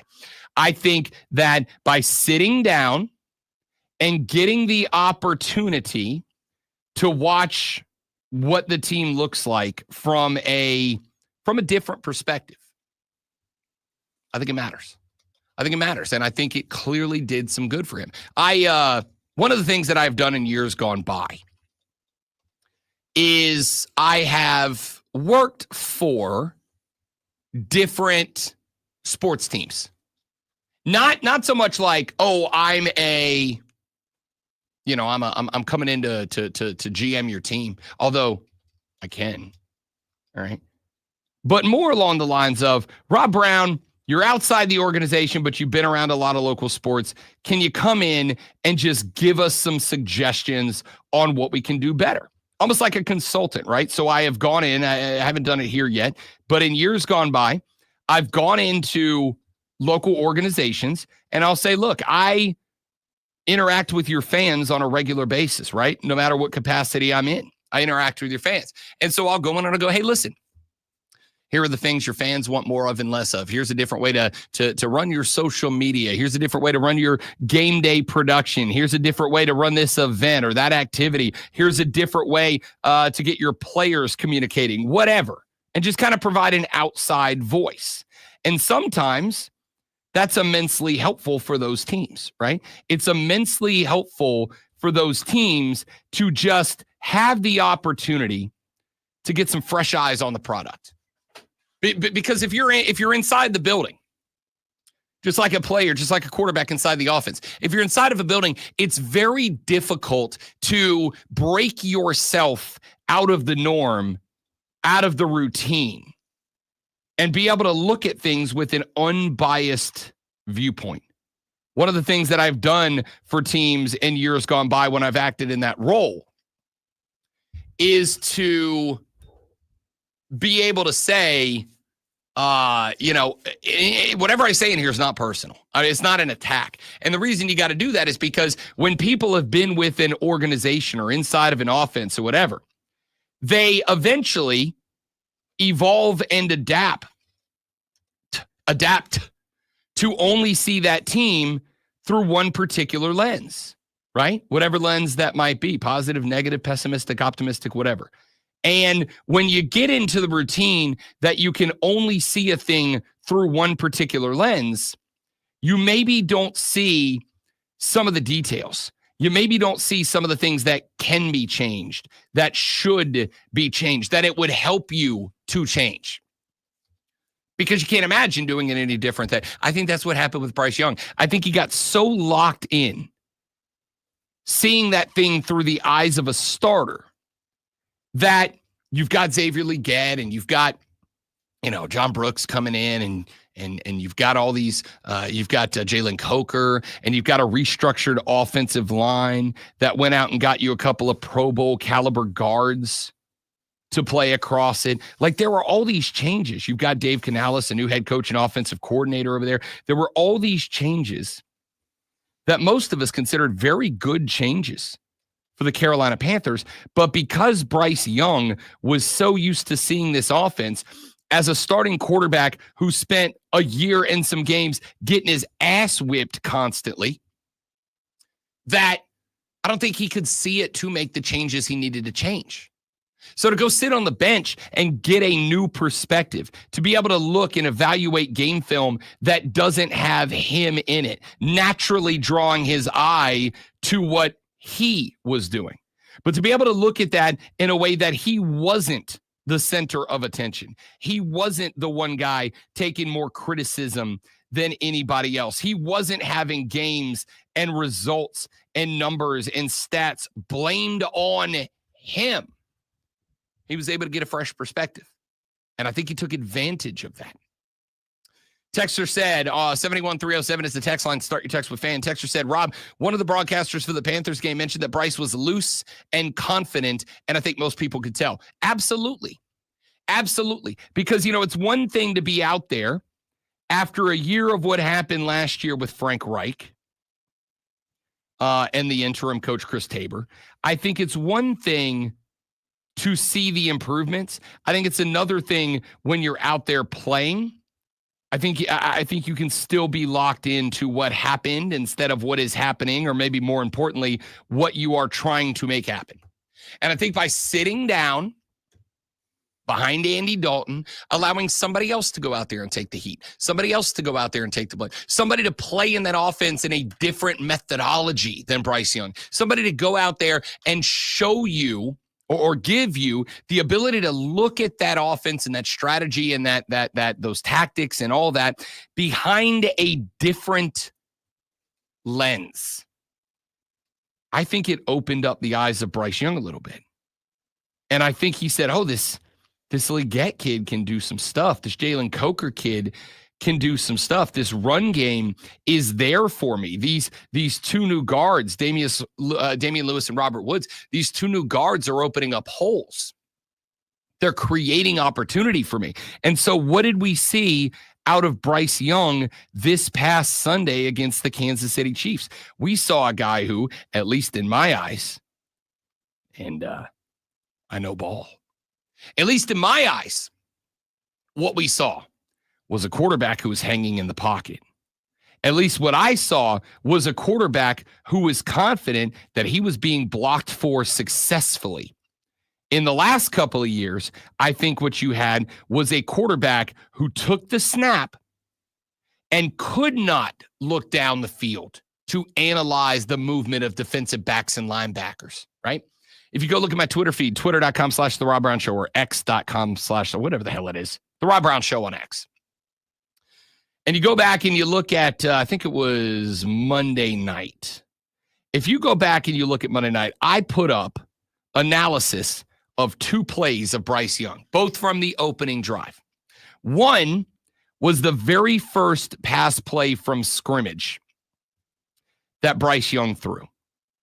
And I kind of broke down the way that I saw that play go. Effectively, Kansas City, on the weak side of the offense, Kansas City was playing a single high safety. They had man press coverage on the receivers on the outside. There were 2 out to the right, 2 out to the left. BY in the back with a running back. They had press coverage on the outside receivers. They had a single high safety and 1 wide receiver, Adam Thielen, in the slot off to Bryce Young's left, Adam Thielen had cushion to his man-man defensive back. So Bryce Young, knowing that he had press coverage on his outside wide receivers, he did a couple of things. He gets the snap, and you can see it. The eyes go directly out to the defensive back that's provided some cushion on Adam Thielen. Because there's 3 options here for what that defensive back can do. Option number 1 is he stays in soft coverage against Adam Thielen, in which case Bryce Young's got to throw a laser out to Thielen to complete that pass and give Thielen a second to set himself and work against a cushioned defensive back. Option number 2 is that defensive back can attack Adam Thielen, in which case if Thielen recognizes that and BY recognizes that, once that DB is on his horse to get up to Adam Thielen, right? He was trying to trick BY into throwing a loop pass out there. Thielen stutters. He goes on a blister 9, just haul down the field, and BY tries to drop it over the top between the DB that Thielen cooks and the safety who's going to come over the top to defend it. Or the third possibility is that the defensive back blitzes Bryce Young, in which case Adam Thielen is going to sit down at the spot, and Bryce Young is going to get it to him, but he's got to go up and over the blitzing defensive back.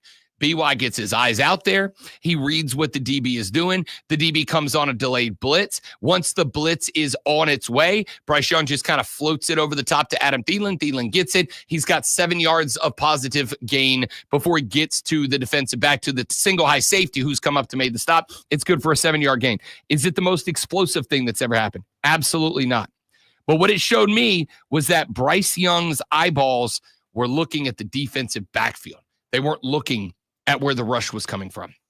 He was trusting the offensive line to set those blocks. He was trusting Chuba Hubbard to be there as his secondary line of defense from anybody who got any pressure on him. He was trusting his guys, trusted Thielen to see what was happening, to recognize it, to adapt and be in the right place, and he trusted himself to throw a finesse ball over the top. And it was perfect. 7-yard gain. Carolina's now working ahead of the sticks on 2nd and 3. That is what I think Bryce Young picked up in that spot. That is the type of stuff that you are seeing out of BY in this new setup, in this new concept. I think he deserves credit for it, and I think it was the seeding of Bryce Young that gave him the opportunity. I think it was a wizard move from Dave Canales. I think it was a wizard move from that staff, and now all of a sudden, Dave Canales is getting asked, is BY the starter? And he's saying, I shouldn't have to answer that question. You should already know, and I respect him for it. All right, let's take a break. Got a few more NFL stories that I'm going to get to when we come back here in just a minute from now. Then we'll have Mark Bonetti, voice of the Greenville Swamp Rabbits, join us to close out hour 3 of the Rob Brown Show in the Fan Upstate. Hey, what's up? This is WWE Superstar R-Truth, and you're listening to your home for pro wrestling talk in the Upstate, the Rob Brown Show on the Fan Upstate. That's what's up. Almost got him. I'm Anish Shroff with this Panthers update. It's bow time. It's not just football season. It's tailgate season. And that includes every kind of football, whether it's got goalkeepers or goalposts. The kick is good! Because it doesn't matter where or how you take it. Why does the stream say November? Oh, because I missed the 2. It's supposed to say 27th. Turns out I'm a gigantic idiot. Head to Bojangles What and do you order want? your tailgate box with boldly seasoned chicken, fixins, biscuits, and legendary iced tea today. It's bow time.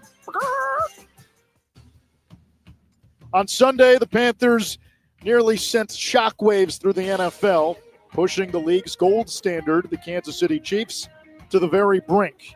Despite coming up just 3 points short, head coach Dave Canales. All right, guys, give me just a second. I got to knock something out real quick. We'll be right back.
should your sports talk be any different? With chapters on the Ryan, free good morning, Odyssey buddy. app, Happy you can Thanksgiving choose the to you topics and that yours matter as to you well, my man. most. Whether it's reactions, Appreciate matchup that previews, immensely. injury updates, or team news, quickly find what you really care about. Your football talk, your way. Download the free Odyssey app and start listening today. Today, expect partly sunny skies with a high of 60. Weather brought to you by Staples. Your local Staples store has hot deals at super low prices throughout the store on everything for your business. Save even more with the Easy Rewards program at Staples. Sponsored by eBay. We all got a thing. Yes, even you. If you love fashion, car parts, trading cards, whatever you're into, it's on eBay. So go find the thing that keeps you up at night. eBay. Things people love. Get in the game on the Rob Brown Show. Only on the Fan. The Fan. Upstate.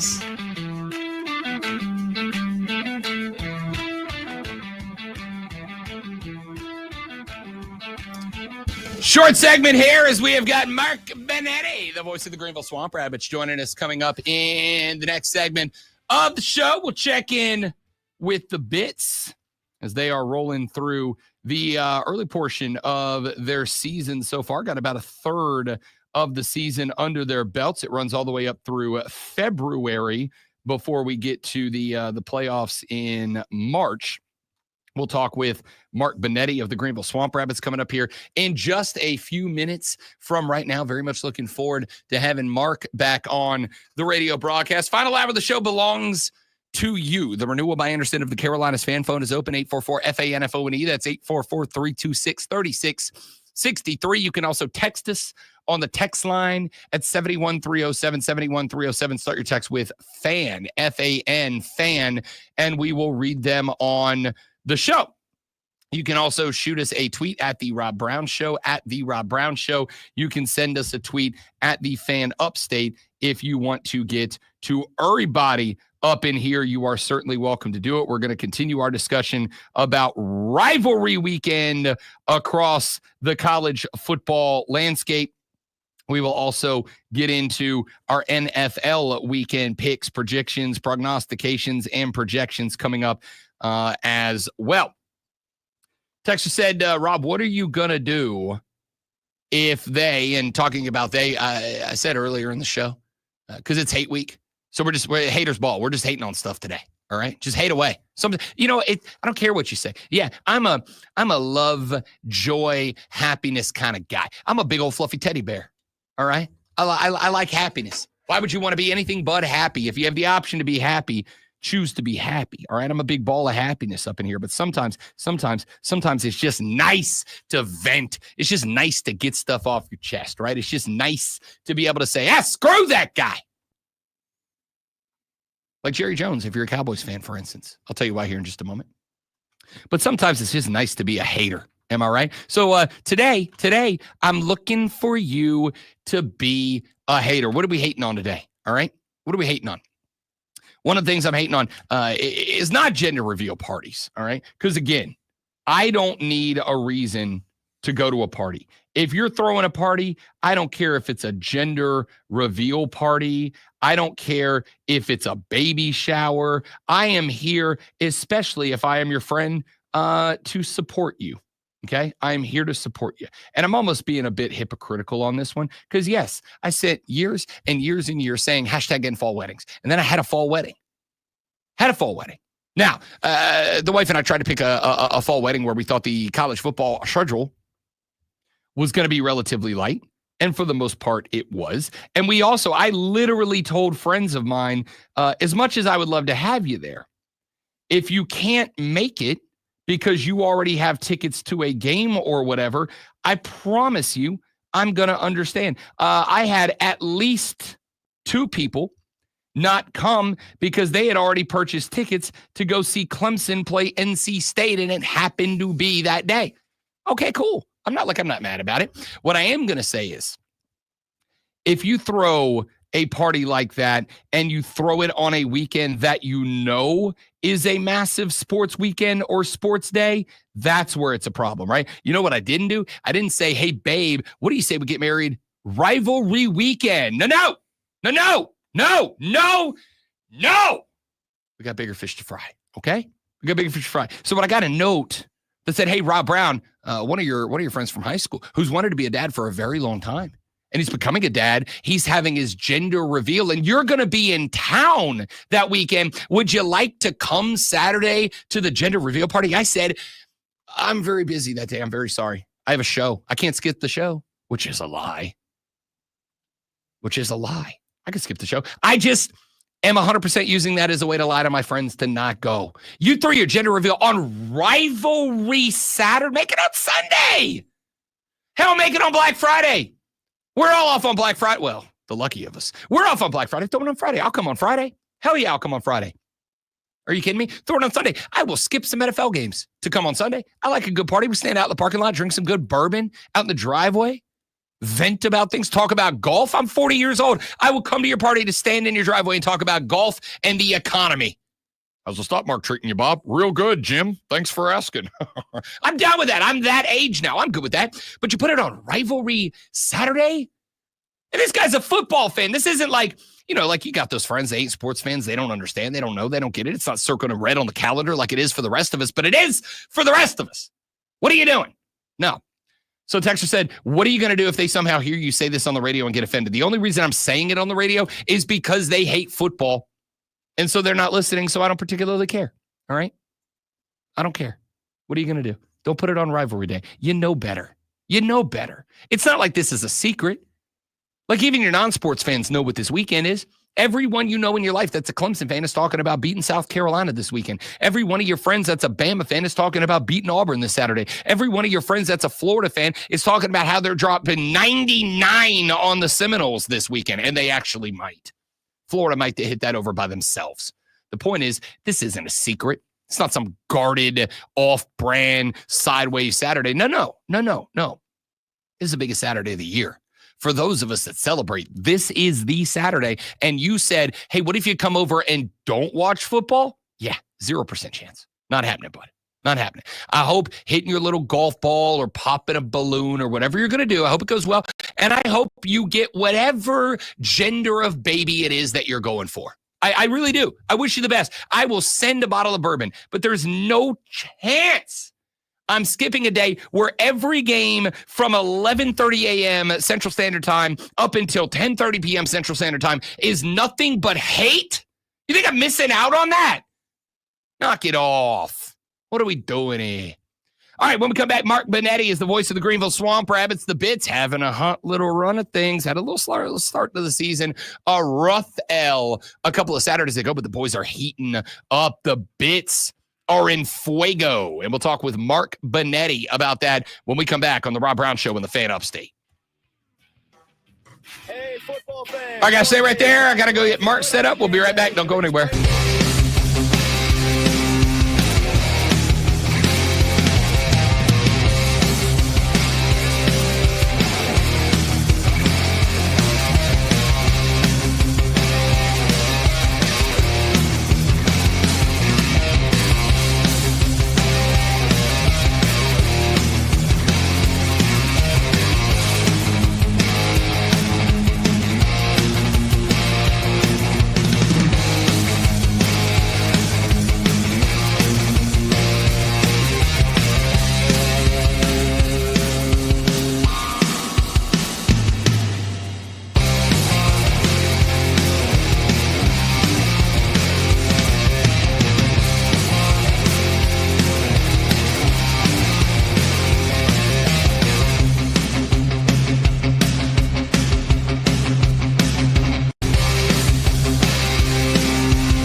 Upstate and listen anywhere. What do you say there, you handsome devil? The Sports Flash on the Fan I don't know if I'm handsome. I do appreciate the vote of confidence, though. Anybody, listen. I'm not gonna lie. On this fine Wednesday morning, I'm listening to the best takes in sports, and Road right before. And then I hear about gender reveals. Right, that's still there in the left lane. So, and I gotta tell you, if you went to a university and said that exact same thing word for word, they would hand you a doctorate on the spot. And really don't see much of a backup. I don't. Shock 98.9 WRD traffic. Bonetti, I'm Lord Houston. if that event was on Sunday at 1 p.m. when the New Orleans Saints are playing, that's my team. That's the team I'm not missing. I'd go and I'll watch it I'll have it on my phone. I'll check in. I'll update whatever. I'll go back.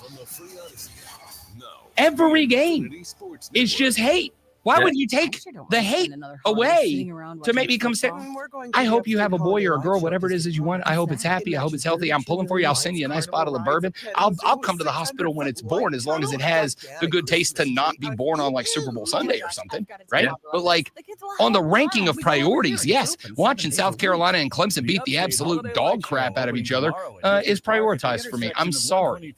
Rich, hopefully goes the way of that. Oh, that game's got a chance to be an absolute slobber knocker, as your grandfather would say. Sending a package, why venture outside? Ship with USPS for a true holiday ride. Want to stay cozy and warm? There's no need to roam. With free package pickup and labels printed from home. We have over 600,000 employees always in motion. And before you know it, your gift has delivered emotion. Spread the holiday joy this season with USPS's enhanced network. Learn more at USPS.com. Oh, man. Never a dull moment. Not one, bud. Wouldn't want there to be. I get bored too easy. On November 20th, yeah, right. Featuring over 500 photographs. The benefit and the curse of being diagnosed ADHD. And behind-the-scenes images. And for the first time, the Tortured Poets Department the anthology with 35 tracks on CD and vinyl. Only at Target. Old Spice Swagger holiday pack, perfect for a gift to treat yourself. 24/7 holiday freshness. I think the only thing, the more I'm thinking about it, that, you guys are fired up about that. I think the only thing I kind of get fired up about is Christmas music before Thanksgiving's over. Chock full of value, saving that clean. That was a good one. The essentials needed to feel clean. That's a good one. Deodorant, body wash, and spray. I agree. Celebrate your holiday Yeah. It doesn't tick me off as much as Everywhere seeing you look, Christmas things are decorations getting up more on like expensive. November 7th. So it can That infuriates me. I'm like, God, like, I understand that Thanksgiving isn't like a holiday you're going out of your way to celebrate, but like, can we pay some respect to the greatest food day on the calendar, please? So if you're 50 and up, make the switch and save. And I'd argue Christmas is the second best food day. Call I would make the same argument. And listen, I am, like I said earlier, I'm a ball of happiness and joy. Like, I love Christmas. I am the most obnoxious Christmas guy in your life. I am over the top. But like, it's November 7th. We are over a month and a half away. What other holiday would do that for? Could you imagine if I start celebrating St. Patrick's Day on February 3rd? You'd be like, are you losing your mind? Right. All right. Let's jump on in. And away we go, wrapping up the 8 o'clock hour of the Rob Brown Show right here on the Fan Upstate. And for those of you that are perhaps new to the show, first off, welcome to the Rob Brown Show Armada. Great to have you. Number 2, on Wednesdays at this time, we take it all down to the Bon Secours Wellness Arena and we check in with the fellas of the Greenville Swamp Rabbits. And today we have the joy and the privilege to be joined on the air by the voice of the Greenville Swamp Rabbits, or as it says on his business card, the mouth of the bits. Mark Bonetti joins us here on the show. What's up, you well-mustachioed son of a gun?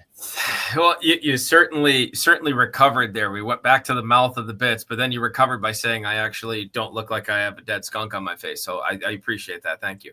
It's a choice, man. Listen, and I want you to know I'm Team Bonetti Stash. All right. I do think you need to come down. Like, let's Fu Manchu that thing up a little bit. All right. Like, let's bring it back to like the Doc Ellis 70s vibes. Oh yeah.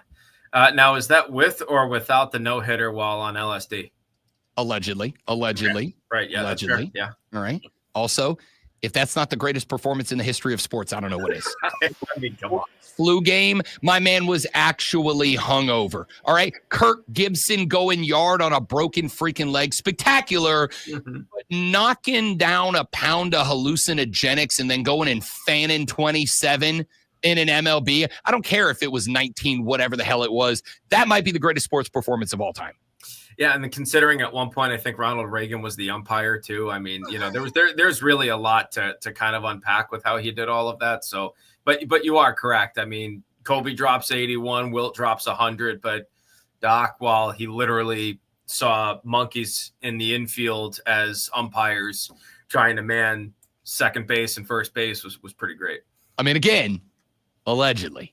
That word gets a lot of run in the sports world. All right, Mark Benetti, voice of the Greenville Swamp Rabbits here on the Rob Brown Show and the Fan Upstate. My dude, let's dive in to this hockey team just a little bit. A couple of Saturdays ago, they get beat at the house 8-0. It was not great. And talking to Kyle Mountain, talking to some of the boys after the game, they were not in a good way. But then, as the legendary Taylor Swift once said, shake it off, shake it off. The boys have been electric since then. I am a big believer, Benetti, and this is why I'm interested in the Indiana Hoosiers in the landscape of college football. I am a big believer that a team cannot be the best version of itself until it gets punched in the mouth. And that doesn't necessarily mean lose a game. It just means to get punched in the mouth and be challenged. That's what happened that night, and this team has reversed course entirely since then. What's been the difference? Was it just a matter of having to look each other in the face and go, what the hell are we doing here? Let's fix it. Or was there some magic cure-all? Did Kyle Mountain have the Michael secret stuff that got this team playing their best hockey? I mean, honestly, when you talk about a challenge, it's a number of things. You get challenged by the back-to-back defending champs in your own house. And quite frankly, you do get a little embarrassed there. It wasn't a great night for anybody, right? But the challenge also came from Coach Mountain to leadership, and it came from Coach Mountain to the locker room of, you guys want to play this brand of hockey, we're not going to last very long, and the door is right there, right? I mean, maybe he said that, maybe he didn't. I don't know specifically what was said outside of when I asked him about it. He said, what's our response going to be? We have to respond tomorrow. So what is that? Are we going to try and swing right back with a right cross? Are we going to try and, outlast them? Are we going to do whatever, this and that? There had to be a response. And quite frankly, there was. And that response, thankfully, has established itself over the last 4 games where the team has won all 4 of them. A couple are the most recent one in convincing fashion, but the other ones by battling with adversity, by being punched in the mouth throughout 60 minutes and coming out on top of the title belt. So I think that challenge was not just on the scoreboard. I think the challenge was from leadership. I think the challenge was from the coaching staff. And thankfully, that message was well received and continues to be well received as they go for 5 in a row tonight. Mark Benetti, voice of the Greenville Swamp Rabbits here on the Rob Brown Show and the Fan Upstate. And it's not just Benetti that they're on a 4-game heater right now. It's that they're on a 4-game heater against teams that are on the top of the table. I mean, it's sometimes it's nice to come off of getting your brains beat in by Ohio State and then have Purdue the next weekend. But this is a team that got beat Indiana, Ohio State style, and then they got Georgia waiting for them the next week, and then whoever else the week after that. It's not just that the team has been winning, and there have been some close ones. You score with 36 seconds left to prevent overtime in one of them. But, these are games where the bits are playing well. It's honestly, I don't want to say the beginning of the season was bad, because it certainly wasn't. It was slower, I think, than Mountain wanted in that spot. But, man, it's just been all afterburner, all gas, no brakes since that point in time. Yeah, and I think a lot of that, too, has to come down with chemistry, and it's certainly not an excuse. It's the reality of a new sports season, right? When you look at our forward group, especially, how many new guys are up front. I off the top of my head, the likes of Ben Freeman and Austin Saint coming back from last year, right? And then you get new guys like the veteran Tyson Fawcett. You get Brent Peterson off his best 2-year stretch. Ben Poisson's a rookie. Patrick Moynihan's a rookie. Then you get Tate Singleton from the American League. You get Bryce Brodzinski from the American League. Carter Savoy from the AHL. All these new guys that are very talented. And it's not to say the first 5 games when the team went 1-3-1, they weren't gifted. They absolutely were. But you know better than anybody watching sports for as long as you have, it takes time for things to work. Teams in the NFL can start off 0-3 and then magically win 6 in a row because they finally have chemistry. They have a system down. They've got the playbook installed, right? All these different things. That's no different for hockey. The benefit of hockey is you get to do it 72 times. And so if the first 5 don't work, great. You have another 67 to go. And in this most recent stretch, the team's playing really awesome hockey, and they're doing it in just about every which way. But the chemistry is the biggest thing. You've got the line of Freeman, Savoy, Singleton that's clicking at an alarming rate. You've got the third line of Roloffs and Brodzinski, and sometimes Colton Young's on that line. Mostly he's on the second line, but you've got a lot of different talent there. The second line, even too, of Arvid Kataroth and Colton Young and Patrick Moynihan, they're doing great things. And so everybody's contributing, but the chemistry really is the biggest takeaway for me. Mark Benetti, voice of the Greenville Swamp Rabbits, joining us here on the Rob Brown Show on the Fan Upstate, talking a little rabbit hockey as the boys get a little weekend away from the well. Kind of interesting, and I noticed this the other day, Mark, that Greenville has had a blitz of home games. I think like a third of the home games have already been knocked down, which means that, unfortunately, there's some road stretches coming up for this squad. And there's obviously stuff going on at the well. That's just the reality of playing lower level professional hockey. There's going to be spots where they're scheduling and you got to kind of work that in. But I don't think there's much that you could ask for that could be better than having this homestand, getting to play at the house, to utilize friendly ice, to kind of develop that chemistry you're talking about before you're going on the road for 2 or 3 weeks at a time and being away from your own apartment and your own bed and those long bus trips and all that. What are the challenges coming up on the road that the Rabbits are going to have to stare down after playing more games at home to start the season than anybody else in the league? Well, you're certainly going to have to grind for it when it matters the most towards the end of the season. And heck, even in the middle of the season, in the dog days where you're dealing with some injury, where you're dealing with some fatigue, where, you're dealing with all the things that come with travel too. I'm looking at the calendar, not to get the cart too far ahead of the horse, but at the end of January, the start of February, there's a 7-game road trip where the team's pretty much going to be gone for 2 full weeks, playing Cincy on a Wednesday, Indy a couple of nights later on a Friday, Saturday, and then the whole next week against the defending champs in Florida for 3 games and 4 nights. That's a long stretch away from home. The benefit of the challenge of being on the road, though, is that on the road's where you find your team.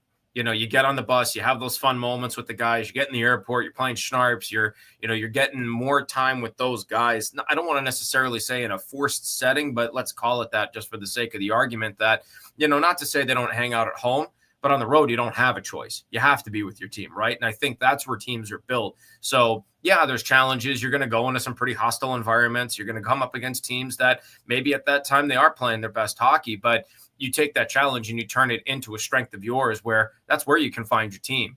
And, the last 2 road games this team's had, they've had great success. One of them was against Atlanta, 2-1 got it out win back on November 10th. Then a couple of nights ago, you're in Savannah, the number 3 team in the division, fighting for number 2, and you come from behind and beat them in the 3rd period with a strong finish. So, you're up against a very upstart Atlanta team that's on a 3-game point streak tonight.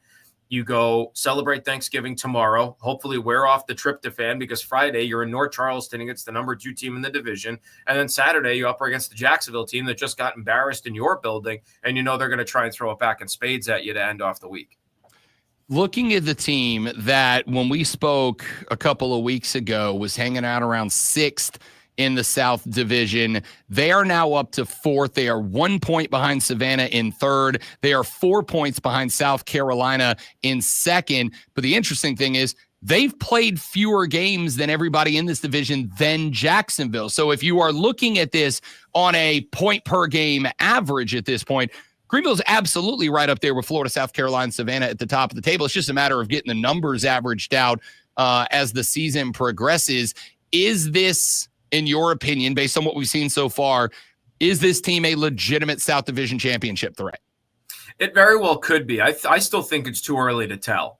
And because, again, you're going to run into the injury bug. And then what we also haven't accounted for yet is you're going to run into the pillaging, as former head coach Andrew Lord used to call it, of the American Hockey League and the NHL, where guys are going to start getting called up because they're going to go through the exact same thing. So the Swamp Rabbits have only been the casualty of 2 call-ups right now, and that's Jacob Bingham on the goaltending position and Caleb Lawrence right after he made his pro debut up front on the forward line. So I certainly think this team has the makings of it, but when you look at the grand scheme of the division itself and the landscape of who we're playing against, it's still way too early to tell because guys are still playing musical chairs with their affiliate. Guys are still dealing with injury and trying, even for a couple of new coaches in this division, trying to get their systems installed.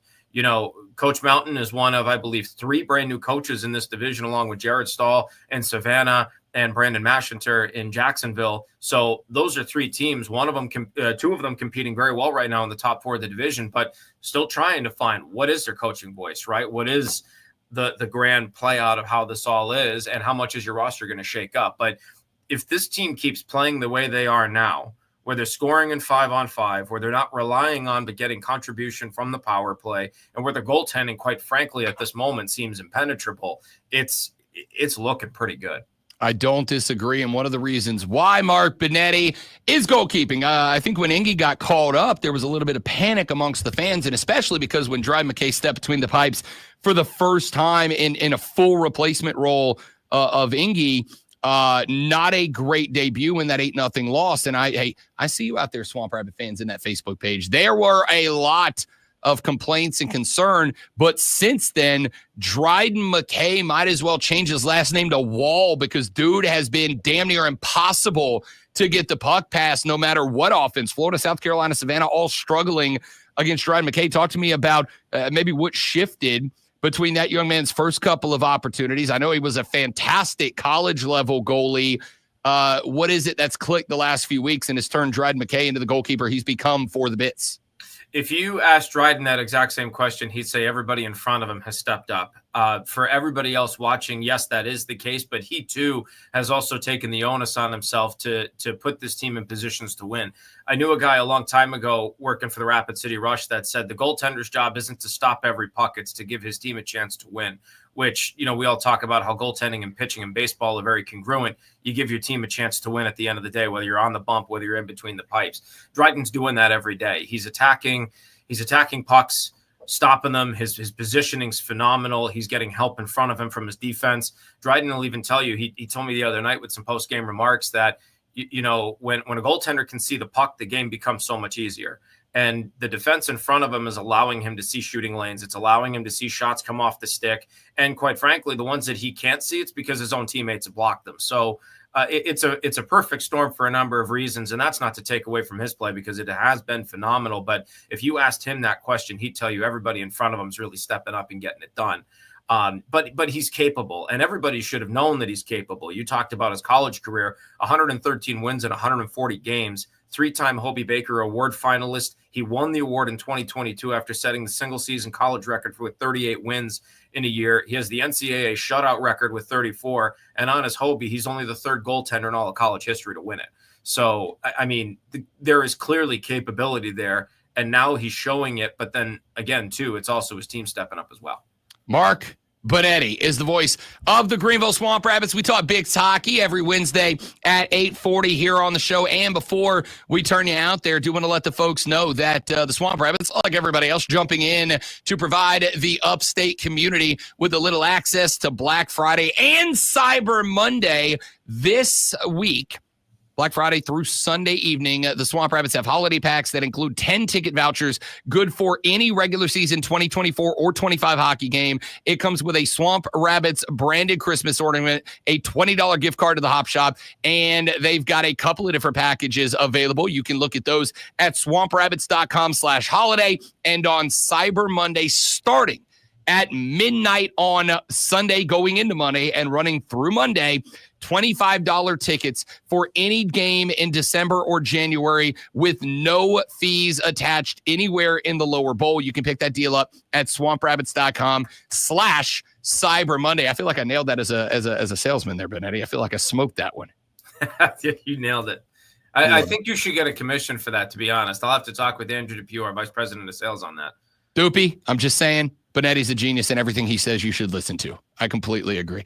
Mark Benetti, the voice of the Greenville Swamp Rabbits, a.k.a. the mouth of the Bits, joins us as we talk Rabbit hockey every Wednesday at 8:40. My man, I appreciate it. Enjoy the calls this weekend. I'll be listening from down in the Florida region, buddy. Thanks so much, Rob. Happy Thanksgiving to both of you guys, too. You think Jacksonville as a city sucks as much as I do?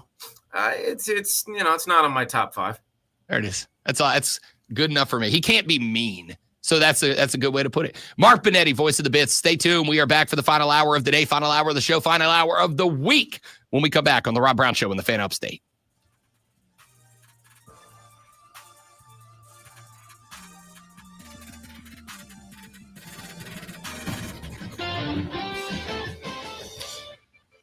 College football playoff rankings drop last night. Oregon remains alone on the top at the number 1 spot. The Big Ten has 3 of the top 4 spots, with Ohio State second and Penn State 4th, while the highest ranked SEC team is Texas at number 3. Notre Dame is 5, followed by a pair of 2-loss SEC teams in Georgia and Tennessee. SMU and Indiana wrap up the top 10.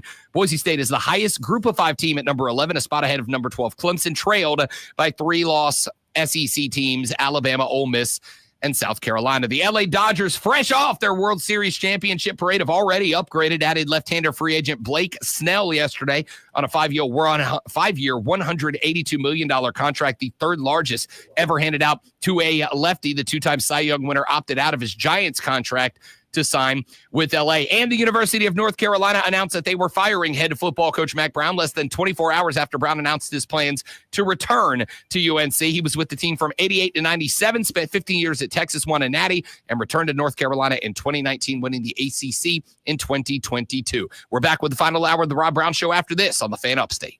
Up to the minute, upstate traffic finally starting to wind down. All right. Sorry, I had to read news very fast right there. You're all good, my man. All lanes are getting through. Dude, I appreciate it, my man. I'm glad we finally got this scheduled. Yeah. I am back next Wednesday, so I need to get with you Monday or Tuesday when I get back into the routine, and we'll kind of see what the schedule shapes up to see if we want to get somebody on or if we're going to run you back next week. But I'll work with you. Whatever's best for you guys, we'll make it happen. Yeah, dealer's choice. If you want to try and get a player on, we can certainly do that because I know we haven't done that yet. Otherwise, Mounts is always dialed and ready to go. I'm always going to be dialed and ready to go. So we offer our members competitive rates. Beautiful, beautiful. All right, big dog. Well, I appreciate it. Have a good Thanksgiving. I will talk to you next week, brother. You two guys, take care. Later on, Mark Benetti, voice of the Greenville Swamp Rabbits. How about fumble your chance at home ownership. Love that, dude. Good Start people. your journey with Good Founders. people. Good guy. Visit foundersfcu.com/mortgage today.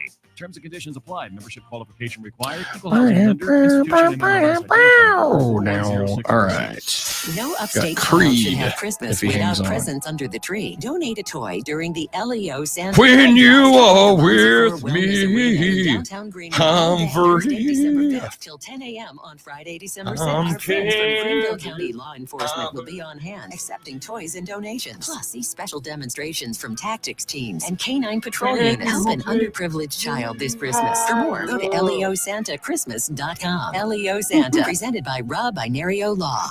Do you have 3 ex-wives and your current trophy wife wants a life insurance policy 3 throw me a times the 2 in size there. I of gotta the pee. policies you had to purchase Grab for that, your guys. I gotta previous get to it. mistakes? If so, you...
Next up, a huge battle this Saturday against number 1 Kansas. Gamecocks are 8-3, the Tigers 9-2. Clemson basketball, 75-67 winners over Penn State yesterday. The Tigers are 7-1. Tonight, South Carolina basketball squares off with Virginia Tech. College football this Saturday, number 12 Clemson battles at number 15 South Carolina. Bryce Young will be the starting quarterback for the Carolina Panthers this week. They host the Buccaneers on Sunday. Carolina's 3-8, 2-4 at home. Tampa 5-6 overall, 3-2 on the road.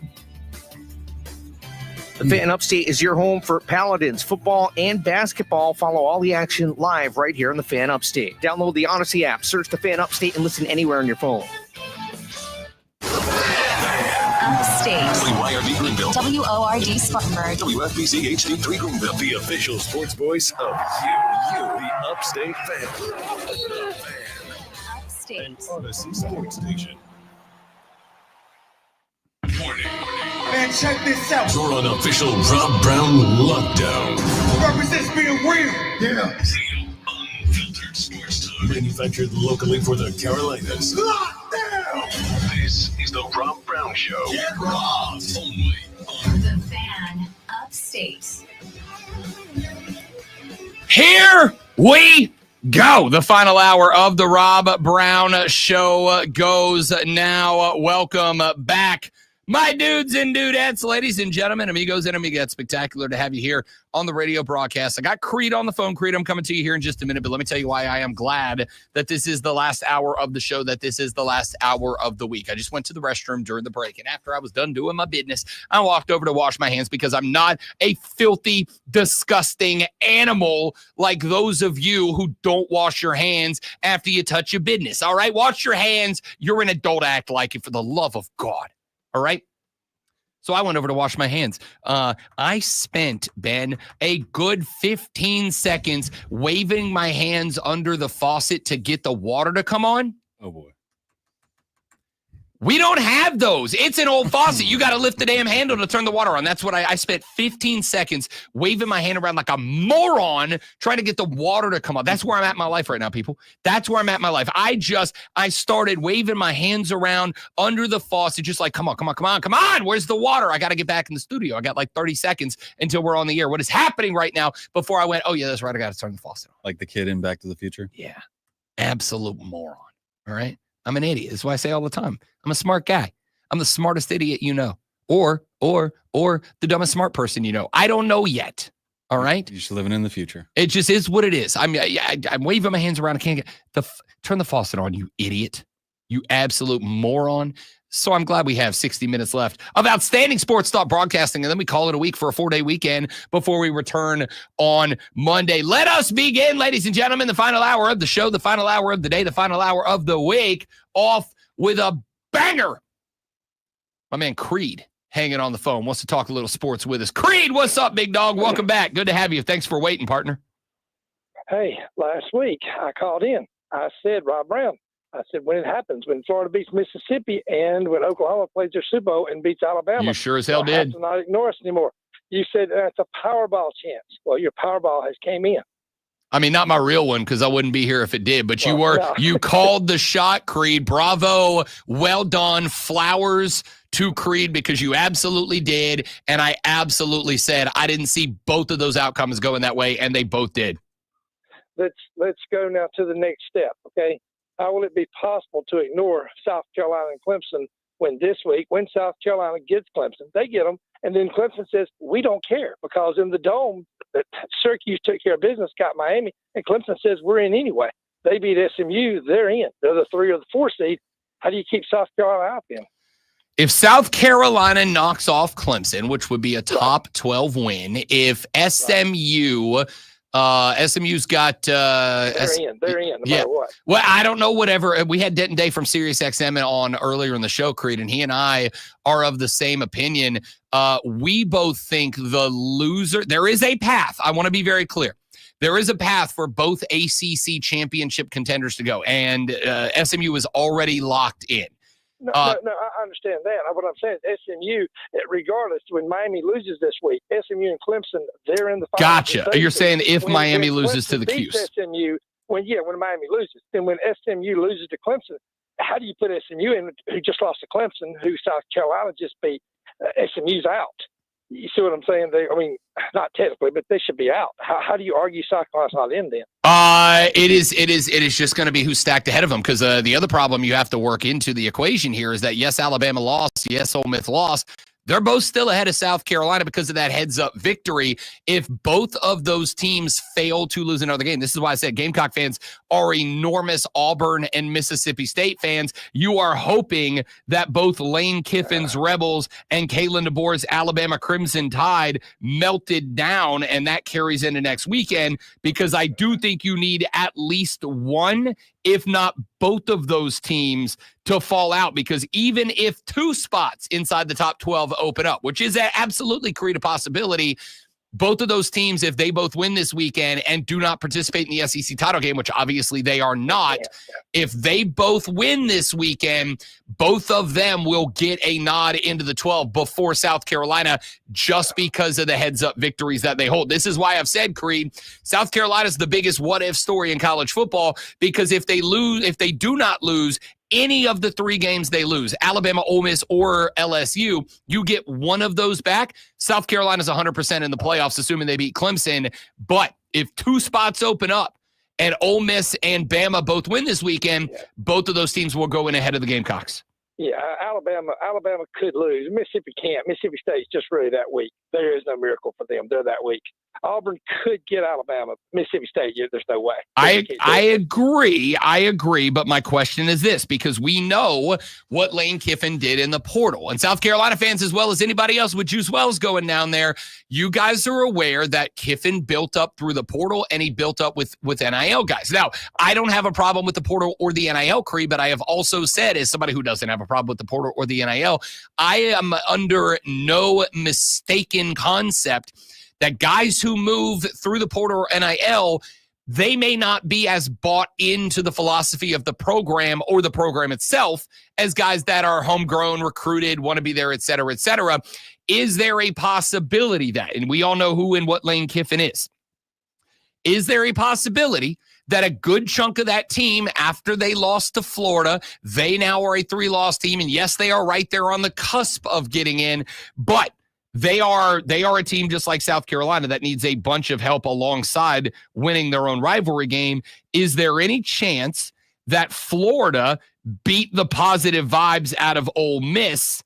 Because, again, I agree with you. Mississippi State is not a good football team. They have fallen off since the passing of Mike Leach. This is the Egg Bowl, bud. This is the rivalry game. This game, as far as emotion goes, I have been to one of these, Creed. Mississippi State and Ole Miss hate each other as much as Auburn and Alabama. They just don't have the decades of success built up to make it the national attraction that the Iron Bowl is. If Mississippi State's going to shock the world, it's this weekend, and I got to think the Gamecock fans are pulling for that. Yeah, and I like the way you're talking, but I just don't. I agree. It's why I loved Oklahoma last week, because they had the horses. The horses didn't know where to go, but they had the horses. Mississippi State don't have the horses.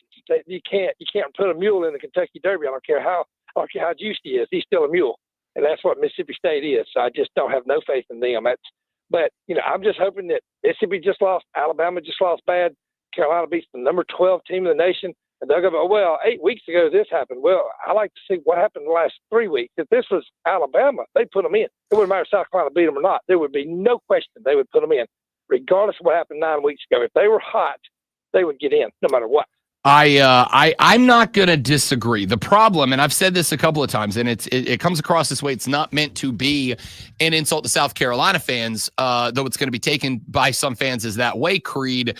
You don't have the brand power Bama does, right? Forget the wins and when they come and where. It's a brand power thing, and nobody knows that better than Florida State fans. Florida State didn't get everybody. Jordan Travis was hurt. Jordan Travis, that's all well and good, but there have been 3 other teams in the playoffs, in the 4-team playoff format. 3 other teams got sent with a backup quarterback stepping into the QB1 role going into the playoffs. Florida State was the first team that didn't just go undefeated, win the Power 5 conference championship and get left out. They are they are the first team to have a backup quarterback in that position and get left out, because it happened multiple other times. Ohio State did it at one point. I think Miami did it at one point, whoever else it was, whatever the case was.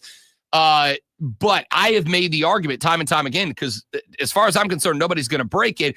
Bama didn't get in last year because everybody said, oh, Alabama's definitely better than Florida State. I think Bama got in last year because of the brand power of Bama and, more importantly, the SEC. They weren't going to have the Final 14 playoff without a Southeastern Conference team in it. Bama this year gets an edge over South Carolina for two reasons. The brand power is a reason, but that head-to-head win, and I know it happened back in week 6 or whatever it was, while the committee, I do think, takes into consideration the old, what have you done lately for me, baby, kind of mentality, a heads-up victory, whether it's in week 1, 6, or 13, a heads-up victory is always going to be the separating factor if two teams are right next to each other in the rankings, and that's the problem South Carolina is battling against this weekend. I think you need a convincing win over number 12 Clemson on the road, and I also think, unfortunately for you, Bama has to go down, because even if you go beat Clemson by 50 this weekend, the committee's still going to look and go, well, you've already played Alabama and they beat you, and that's what matters to us. Yeah, Alabama's not the one that bothers me. Alabama could go down. It's Mississippi that can't. I just don't see Mississippi. Mississippi plays nobody. Alabama could lose. Mississippi can't. In my opinion, Mississippi can't lose. Mississippi State's just too damn weak. I agree. Alabama could. So you're going to end up with Mississippi and South Carolina in the same scenario. You see what I mean? My only hope is that I'd rather Alabama and Mississippi both win. That way maybe the head-to-head doesn't mean as much. But once again, I don't know. But once again, I just say when Clemson will be in it, I really believe Syracuse will get Miami in that dome. And then Clemson, is that something they'll lose? And then here they come back, they still get a shot. Listen, I don't disagree. I will say this, and Creed, I appreciate the phone call, buddy. Good to chat with you this morning. Thanks for checking in, brother. Feel free anytime. What I would find interesting is if SMU goes, if Miami loses to Syracuse, and Creed, you're not alone. In fact, last night, I was on BetMGM tonight with Brad Evans and Ryan Horvat, which you can hear right here on this fine Odyssey station and Odyssey stations worldwide from 7 to 11 p.m. Eastern every single weeknight. On Tuesday nights, I go on BetMGM tonight on a weekly spot. And in my conversation yesterday evening with Brad Evans and Ryan Horvat, we kind of had a discussion about this exact scenario. And we were talking about at the end of the segment, like, all right, who are the big upset possibilities, right? It's rivalry weekend. Every year during this weekend, we have a shock or two. So who's up there in that shock or two possibility list? And my number one answer was Syracuse over Miami. Absolutely, Syracuse over Miami is in play. Fran Brown is starting to kind of find himself a little bit. I think that coaching staff has maybe taken a little longer than we'd like to gel. But more importantly than all that, we talked about brands just a minute ago. Syracuse's brand is getting one of these upsets every single year. Syracuse's brand is every year having somebody at the top of the ACC, whether it's Clemson or Florida State or Miami or whoever else. Syracuse's brand every year is having somebody come up to upstate New York and eat a random ass loss for no good reason. And I absolutely think that Miami is, I'm not calling the upset. I don't have any money down on the money line upset, although I have not ruled it out either. There is in my opinion, absolutely a possibility that Syracuse knocks off Miami. And if Syracuse remember, SMU is the only team that is locked in to the ACC title game right now. The only team. If Clemson win or lose against South Carolina, that is irrelevant. If Syracuse knocks off Miami, that game's at 3:30 on Saturday. Miami's an 11-point favorite. If Syracuse pulls the money line upset in that game, Clemson goes to the ACC title game. If Clemson goes and knocks off SMU in the ACC title game, they are it. Now, I will say this, you're not guaranteed a bye because that loss to South Carolina is going to dump you somewhere down around number 20, 21, maybe 22, somewhere in that range. And if that ends up happening, then the ACC chair, remember we talked with Denton Day earlier and we pointed out the fact that the Big 12 champion may not just get a bye, but there's a path for the Big 12 champion not to be one of the top 5 ranked champions, right? I'm not saying that's not the case because Arizona State is ranked ahead of Tulane out of the American Conference right now. But if Arizona State falls in their rivalry game to Arizona and Colorado or whoever else is eligible to go play in and win the Big 12 title game, if one of those teams was to end up winning the Big 12, there's a possibility that the winner of the American Conference and the winner of the Mountain West Conference, if it's Boise State, who is inside the top 10 in the college football playoff rankings, there is the possibility that 2 Group of 5 conference champions find their way into the 5 highest rated conference championship bids. And if that is the case, the Big 12 sends nobody. Now, if Clemson loses to South Carolina, depending on where they drop, is there a possibility that Clemson drops down to 22 and then they win the ACC title game over SMU? Then it would be, okay, where do they move up in relation to Tulane? Where do they move up in relation to Boise State? Is there a chance that the ACC goes from a league that right now is set up like it's getting at least 2 teams and potentially 3 to a league that's fighting to get a champion in and nobody else? I don't know. That's why I'm saying I'm not going to your dumbass gender reveal party on Saturday. All right, there's too much at stake here. The future of the college football world is at stake this weekend. And I got to be locked in. I got to be dialed in. It's not an option. It's a mandate. Okay? It's not an option. It's a mandate. Let's take a break. We'll come back here in just a minute. Let's take a look up and down the schedule for the weekend in both college and professional football. I'll give you some of my thoughts on the weekends upcoming and more. Fan phone is open, 844-FA-NFO, the renewal by Anderson to the Carolinas fan phone, 844-326-3663. If you'd like to get in here and react to Creed or me or anything else, if you'd like to just dump a little friendly smack talk onto the head of the rest of America, you're welcome to do that. You can text the text line at 71307, 71307. You can get at me on the email, rob.brown@thefanupstate.com if you want to send me some thoughts, and at the Rob Brown Show on X. All the different ways for you to get in touch with the show. Let's take a break, come back, take a look at some college and NFL football next on the Rob Brown Show with the Fan Upstate.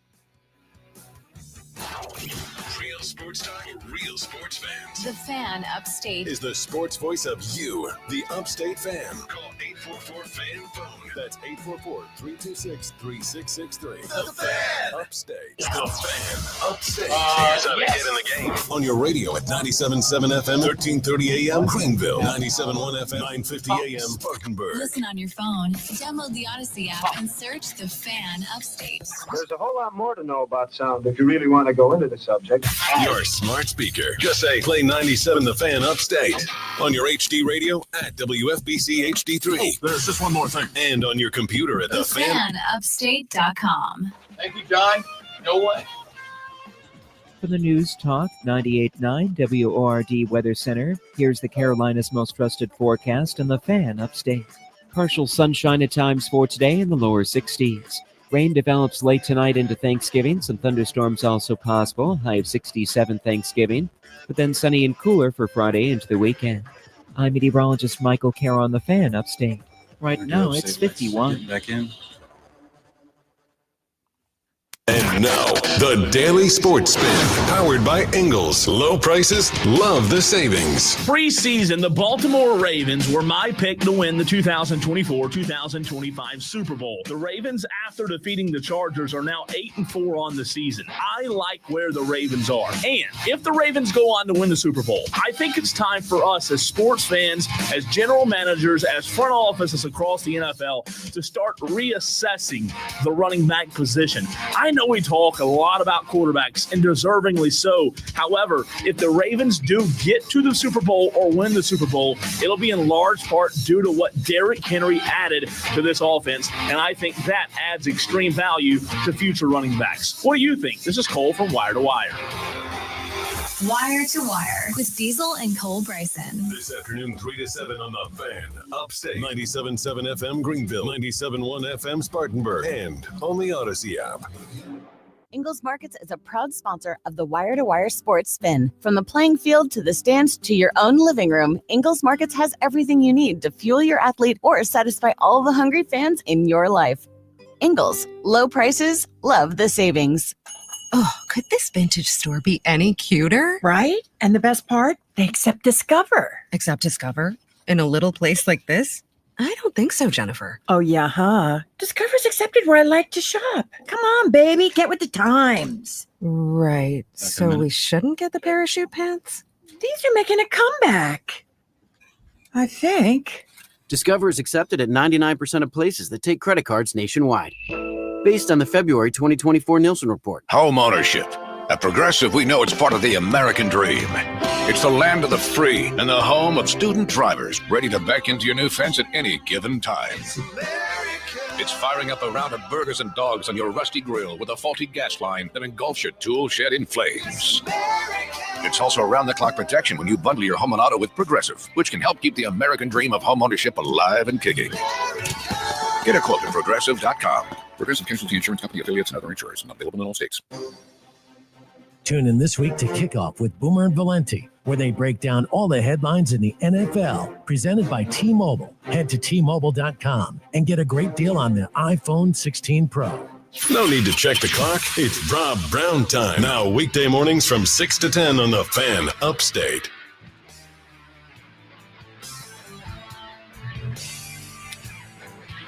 The haters' ball rolls on. What are you hating on today? Is it your rival? It should be your rival. It's rivalry week. You guys should have been thinking about this for hours, for days, for weeks now. This is the one that we have all been waiting for. So now's your opportunity to just absolutely hate on everyone and everything. And it is very, very simple for you to do so. All you got to do is give us a call on the Renewal by Anderson of the Carolinas fan phone at 844-326-3663. 844-FAN-FONE. If you want to get at us in that direction, the text line is open, 71307. Start your text with FAN, F-A-N, FAN, F-A-N, and we will read them on the show. You can get at us on the X, at the Rob Brown Show, or at the Fan Upstate. If you want to come in that direction, you can email me, rob.brown@thefanupstate.com, rob.brown@thefanupstate.com. If you want to chat with us in that direction, you're welcome to do so. All the different ways for you to get in touch with the show. So we have talked so far this week. Let's say so far. We're done in 45 minutes. But we have talked so far this week with John Blau of the Post and Courier about Clemson. We have talked with Lou Kesson of the Greenville News about the Clemson, South Carolina game from the Gamecock perspective. What's our takeaway, our preview, our prognostication on this game? South Carolina is a 2.5-point dog on the road at Clemson. I will tell you what I think is the key to this game. What I think in the key to this game is the interior line on both sides of the football for both teams. I think that's where this game is ultimately won or lost. We can talk about Cade Klubnik and Lenoris Sellers. Cade Klubnik has had some moments this season where the dude has looked like he was as advertised.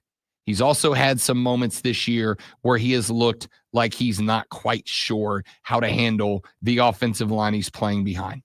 Lenoris Sellers. We had somebody text the show earlier in the day that said if Lenoris Sellers hadn't gotten hurt against LSU loses that game, South Carolina's in the playoffs. And I'm not going to necessarily disagree, but the question that I asked then and the question that I ask now is very simple. Was Lenoris Sellers at that point in the season the Lenoris Sellers that he is now? And the answer to me is no. I don't think that he is then, or that he was then, what he is now.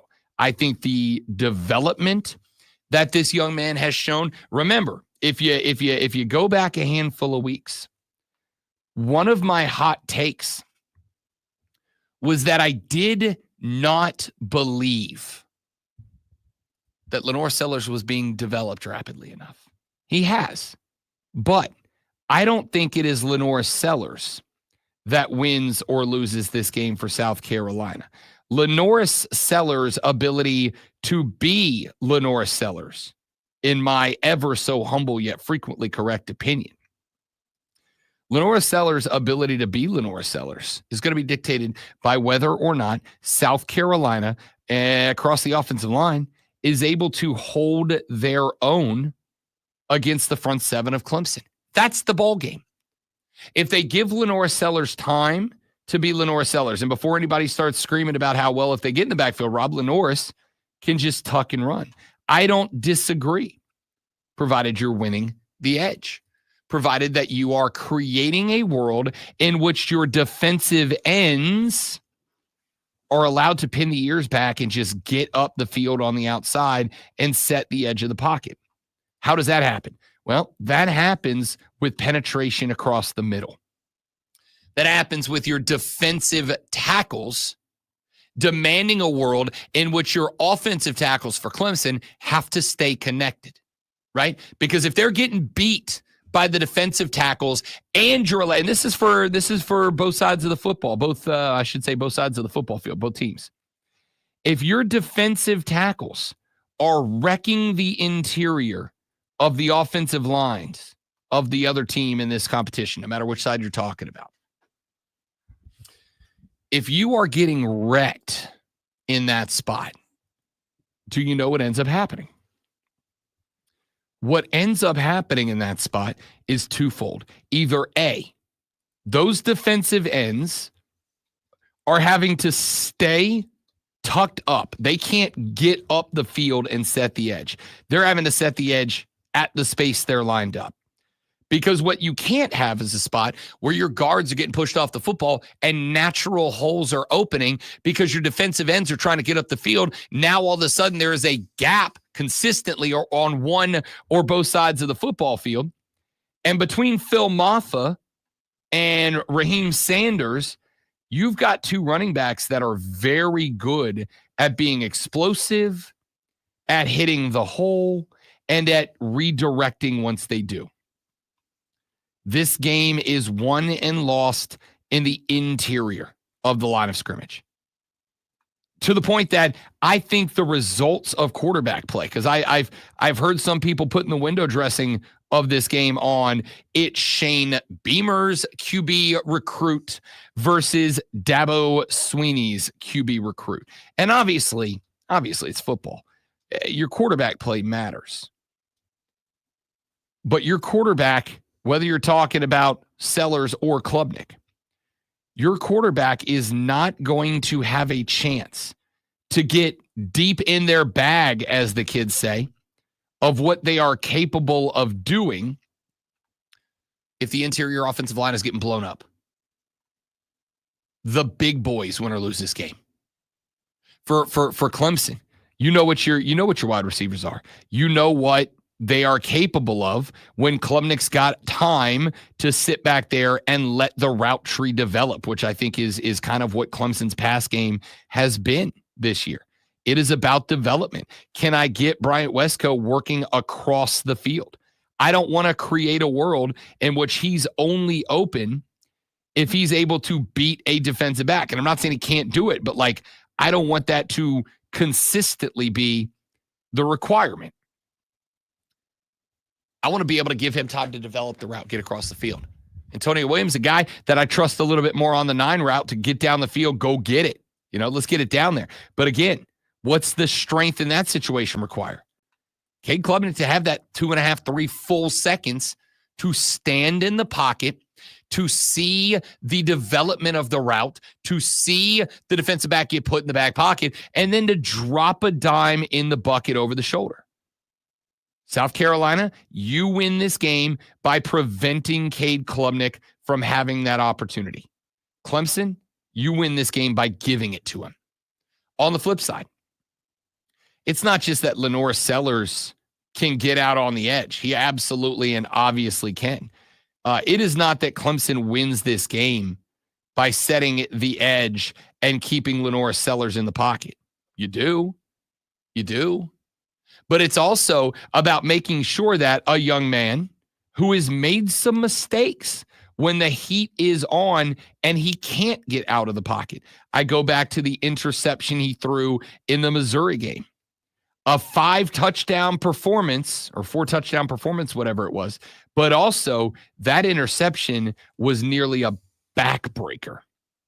How did they get that? Because Mizzou was playing very physical football and winning the line of scrimmage. They didn't remove Rocket Sanders from the game, but they limited what he was able to do. And when it got to the point that they weren't necessarily scared of Rocket Sanders any longer because their physical attack at the line of scrimmage was winning the game, it created a world where Lenora Sellers had to go win. Right? I think South Carolina wants to be in a spot. We talked with Mark Benetti, voice of the Greenville Swamp Rabbits earlier, and he said the philosophy of a great hockey coach when it comes to goaltending is I don't need my goaltender to go out there and be a brick wall, stop every stop, win us the game. What I need him to do is go out there and be good enough that he gives our other guys an option to take over and win the game. I kind of feel that way in this spot about Lenore's. I don't need Lenora Sellers going out there and having the pressure put on him to win the game. That's what happened against Ole Miss. It didn't work. That's what happened against LSU. It didn't work. That's what happened against Alabama. It didn't work. What I need is for you to do what you did against Mizzou, which was, specifically in the fourth quarter, which was create a world in which Lenora Sellers has options to figure out which is the path of least resistance, which is the path that I have the least ability, the least opportunity to make the back-breaking mistake. He did it against Alabama. We saw that. We saw it against Ole Miss. We didn't really get a chance to see it against LSU because obviously at that point, he was hurt. He was injured. End of the first half, tried to come back out second half. It didn't work out. I think for me, the takeaway is going to be, which of these two quarterbacks has more plays that they are not impacted by the guys that are trying to break up the line of scrimmage than plays that are impacted by guys across the line of scrimmage? Betting odds for this game kind of jumped around a little bit, not very much. Clemson favored by 2.5 at the house. The total is set at 49.5. It's a little bit higher than a lot of games. They expect some tutties in this game. Moneyline odds, Clemson minus 137, South Carolina plus 114 to win outright. You're catching South Carolina plus 2.5 at minus 106. You're catching Clemson minus 2.5 at minus 114. The odds are set to the under, minus 105 to the over, minus 115 to the under. I think I'm playing the over in this game. I think both of these teams are going to be able to put a couple of touchdowns up. Interesting. And again, I'm not telling you this so that you can run up to Cherokee, North Carolina and dump some money in the books. I'm telling you these numbers because they give you a pretty good indication early in where the Vegas outcome is. Remember, when the lines first drop, that's Vegas telling you what they think is going to happen. The closer you get to game time, the more that these odds are shifted to match up to the public. Against the spread, Clemson is 5-6 overall. South Carolina is 8-3. What does that mean? It means that Vegas, in their pregame prognostications, combined with the line shifts based on the money, Clemson has more often than not gotten credit from Las Vegas for being better than they are. South Carolina more often than not being 8-3 against the spread. South Carolina is not getting as much credit from Vegas for as good as they are. South Carolina is 4-0 against the spread on the road. What does that mean? It means that road games are not impacting South Carolina playing at their base level, right? You got to take into consideration, obviously, where and what those wins are, how big the point spreads were, et cetera, et cetera. But South Carolina on the road is better than Vegas gives them credit for. On the flip side, Clemson is 1-4 against the spread in their last 5 games. They are 3-3 against the spread at home this year. That means they are performing as Vegas believes they should at the house, but they are underperforming in the 5 games leading up to this. Clemson is 6-3 against the spread in their last 9 home games. South Carolina 5-0 against the spread in their last 5 road games. Clemson, however, against South Carolina is 5-2 against their spread in the last 7. Carolina is 4-2 against the spread in its last 6 road games at Clemson. South Carolina, according to the Vegas numbers, for what they are worth, South Carolina is overperforming against the Vegas expectations. Now, keep in mind, Vegas, like the rest of us, have just started in the past 5 or 6 weeks to recognize what South Carolina actually is accomplishing, what they are doing, who they are.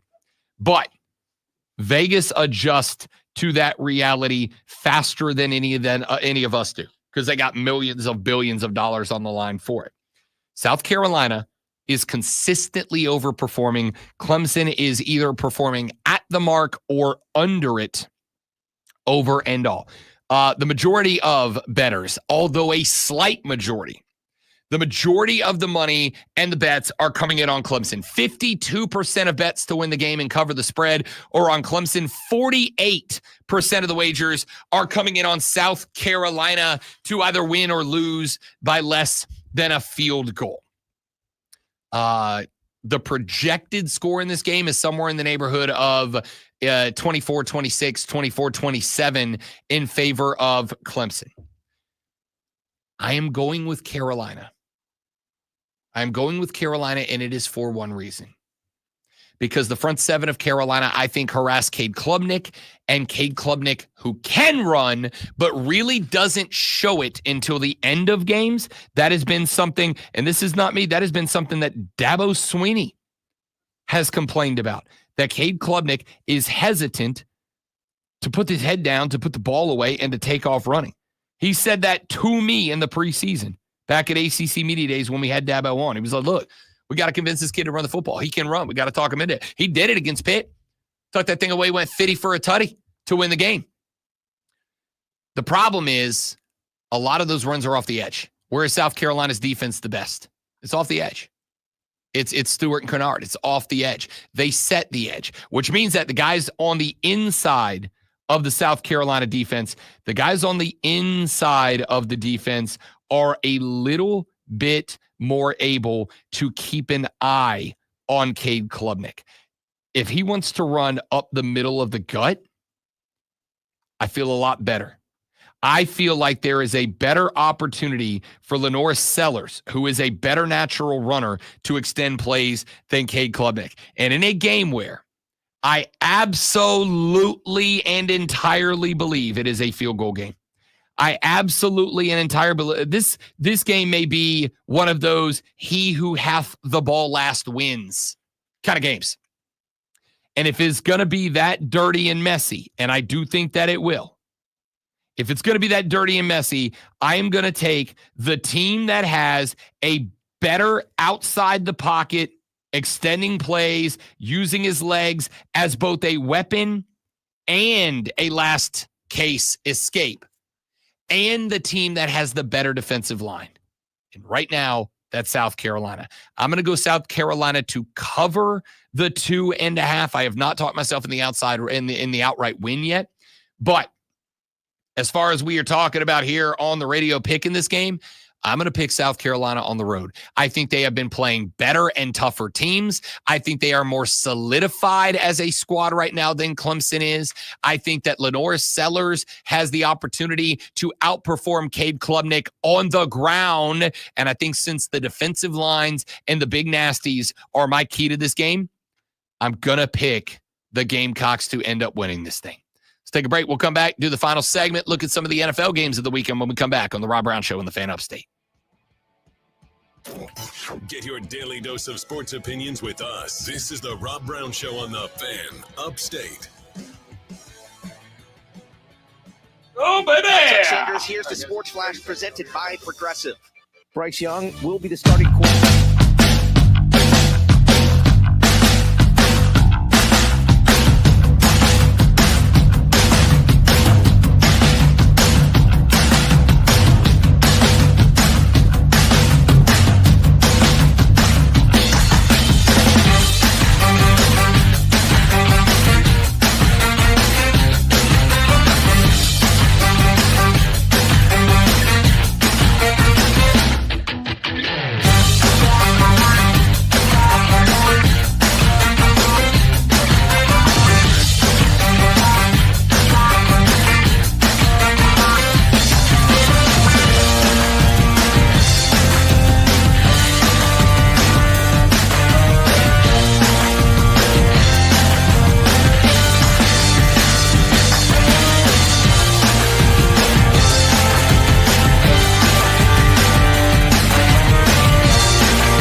Or get emergency supplies now. Text us at 71307. Keyword fan. This is the Rob Brown Show with Lonzo. Mornings on the Fan, Upstate.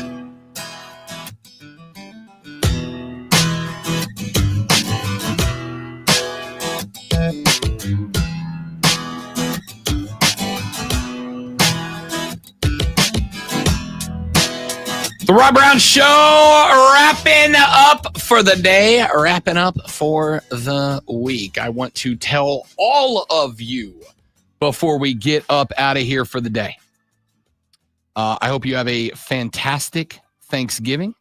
I hope that you get the opportunity to spend it with friends and family, the people that you love. And I want to tell all of you that I am eternally grateful to you guys. I've said this before, but I'll say it again because why not be sappy on the way out the door for a 4-day weekend, right? Before I got this gig, Rob Brown was not in a great spot, all right? I went to Jacksonville. I think I've told the story before, but right around Christmas time in Jacksonville, I got into a spot where I found out that a young lady that I was seeing had, shall we say, taken another male suitor at the time. I lost my dog. I lost not one, but 2 jobs. Like, I was not in a great way. And I ended up on a phone call with Mark Ryan. He put me in touch with Mark Hendricks and Steve Sinacrapi up here. I came up, I auditioned, and I said, this is where I am supposed to be. This is where I want to be. I busted my behind to get this gig. And I did. And I know that I'm an outsider. I know that I came from a different place. And I know that because I've been turned down for jobs many, many times because of it.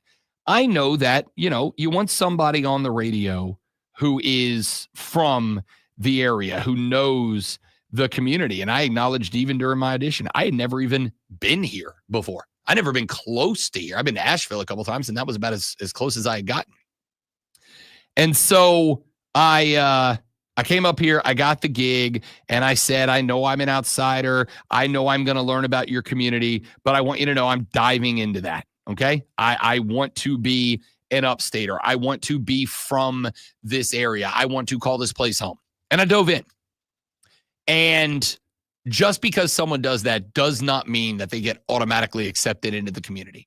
I feel wildly accepted by this community. And I thank you sincerely from the bottom of my heart for that. I have made some of my best friends on the planet from this community. I met my wife in this community. I consider myself an upstater before all else. And I cannot explain to you, I cannot illustrate to you how grateful I am that you guys have, as a whole, have accepted me, not just into the sports community of upstate South Carolina, but into the community at large of upstate South Carolina. It has been coming up on 5 best years of my life. And I have all of you to thank for that, because you could have absolutely rejected me. You could have said another outsider. We don't want it, right? We want somebody who's grown up around here, who is invested. You gave me the opportunity to prove to you that I want to be here, that I love this place, that I am invested in this place. I've told you before, who the hell knows what is happening next for any of us? What I can tell you is this. If I am ever to leave the upstate of South Carolina, it will be because somebody puts an offer on the table that when I tell you guys where I'm going, you go, yeah, that makes sense. That makes sense. Jacob said, Rob, you sound like you're leaving. Please don't be leaving. I'm not leaving. I'm not going anywhere. I am here. I am locked in. And again, if I ever was to go somewhere, it is solely because somebody put an offer on the table that is so good for me and my family that I cannot say no, and that even you guys would look and go, yeah, I got it. I'd take that too, right? I don't plan on going anywhere. I love this place. I am not actively looking for a place to go because I want to be here. I want to thank Steve and Mark Kendricks, who took a shot on me, who took a shot on a cat they had never heard of before, never met before, and gave me the opportunity to come up here and prove myself to this community. I will be eternally grateful to the two of them for taking the risk on me. I want to thank our buddies Chris and Mark over in engineering. Those two guys are at beck and call. Chris Evans is off this week, and yet this man has been putting up with my bull crap for 2 days. My computer's broke. My this is broke. My that is broke. And he has been there for me. I appreciate the folks behind the scenes who make this and the rest of Odyssey Upstate tick, who make everything we need to work. I am eternally grateful to them. I am grateful to Lonzo, who has been nothing less than an ideal partner in crime for what we are trying to build here on the show. I want to thank Tim Snow and Ben and all the other producers that are willing and able to step up when we need something, whether it's to come in and fill in or to help us make content that we need to make. I appreciate the hard work of every one of the folks who shows up here and don't get near the amount of glory that they should for the product that we are putting out. But again, most importantly of all, I want to thank every single one of you guys. I want to thank every one of you because you gave me the opportunity to come here, to become a part of this community, to ingrain myself into this community. You gave me the opportunity to prove that I love it here and that I want to be here and that I'm going to do the best work I can do for you guys. And had you not done that, I could have been like a gazillion other radio hosts in a gazillion other markets and shown up and given you my best and had to go into the boss's office a couple of weeks later and go, I'm just not meant to be here. The people don't want me here. I've seen it happen before. Where somebody shows up and they are just not accepted and it doesn't work. You guys have accepted me. You have embraced me. If nothing else, you gave me the opportunity to prove that I want to be here, that I want to be involved, that I want to help this community grow. And because of that, I am grateful to all of you. So as we get set to go celebrate and enjoy Thanksgiving, I just wanted to take a minute to tell all of you how grateful I am to you for allowing me the opportunity to become a part of this community, to become a voice in it. And I promise you that as long as I am here, and I have no plans on going anywhere, that as long as I am here, I will continue every day to work and grow this show, to work and grow this station, and to work and grow the sports community of upstate South Carolina. If I can ever do anything for any of you, please feel free. Send me an email, give us a call, drop me a line on X, whatever I can do to help. I'm happy to do it because you guys have allowed me to become someone in this community, and I will never take that for granted, and I will never stop being thankful for it. So thank you all very much for that. And with all of that sappy bull crap out of the way, enjoy Rivalry Weekend. Tell somebody wearing your Rivals colors today how much they suck. Let's go have some fun, shall we?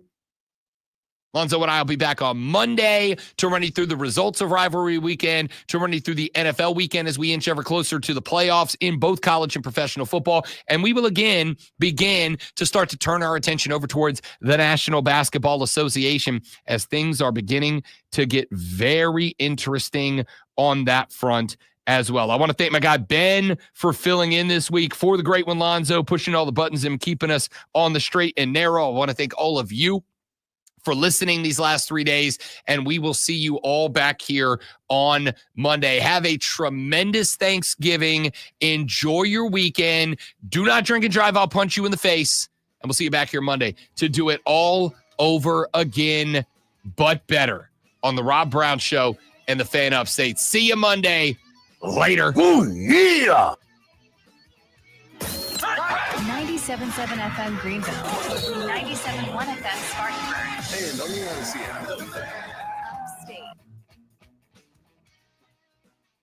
Jacob, JD, Lester, thank you, boys. I appreciate it. I mean it sincerely. I appreciate you guys, and especially those of you that come in here and jump on the stream and hang out with us every single day. You guys make it where I can go down the hall and talk to the boss and go, look, people care. People care about what we're doing. People care about the show. People care about the product. People care about the sports. Keep giving me money so that I can keep doing this. You guys make that possible. So I owe all of you on the stream a personalized note of gratitude, because you guys are the folks who make it even easier for me to go down the hall and prove to the people who sign my paychecks that what we are doing matters and is working. So thank you very much.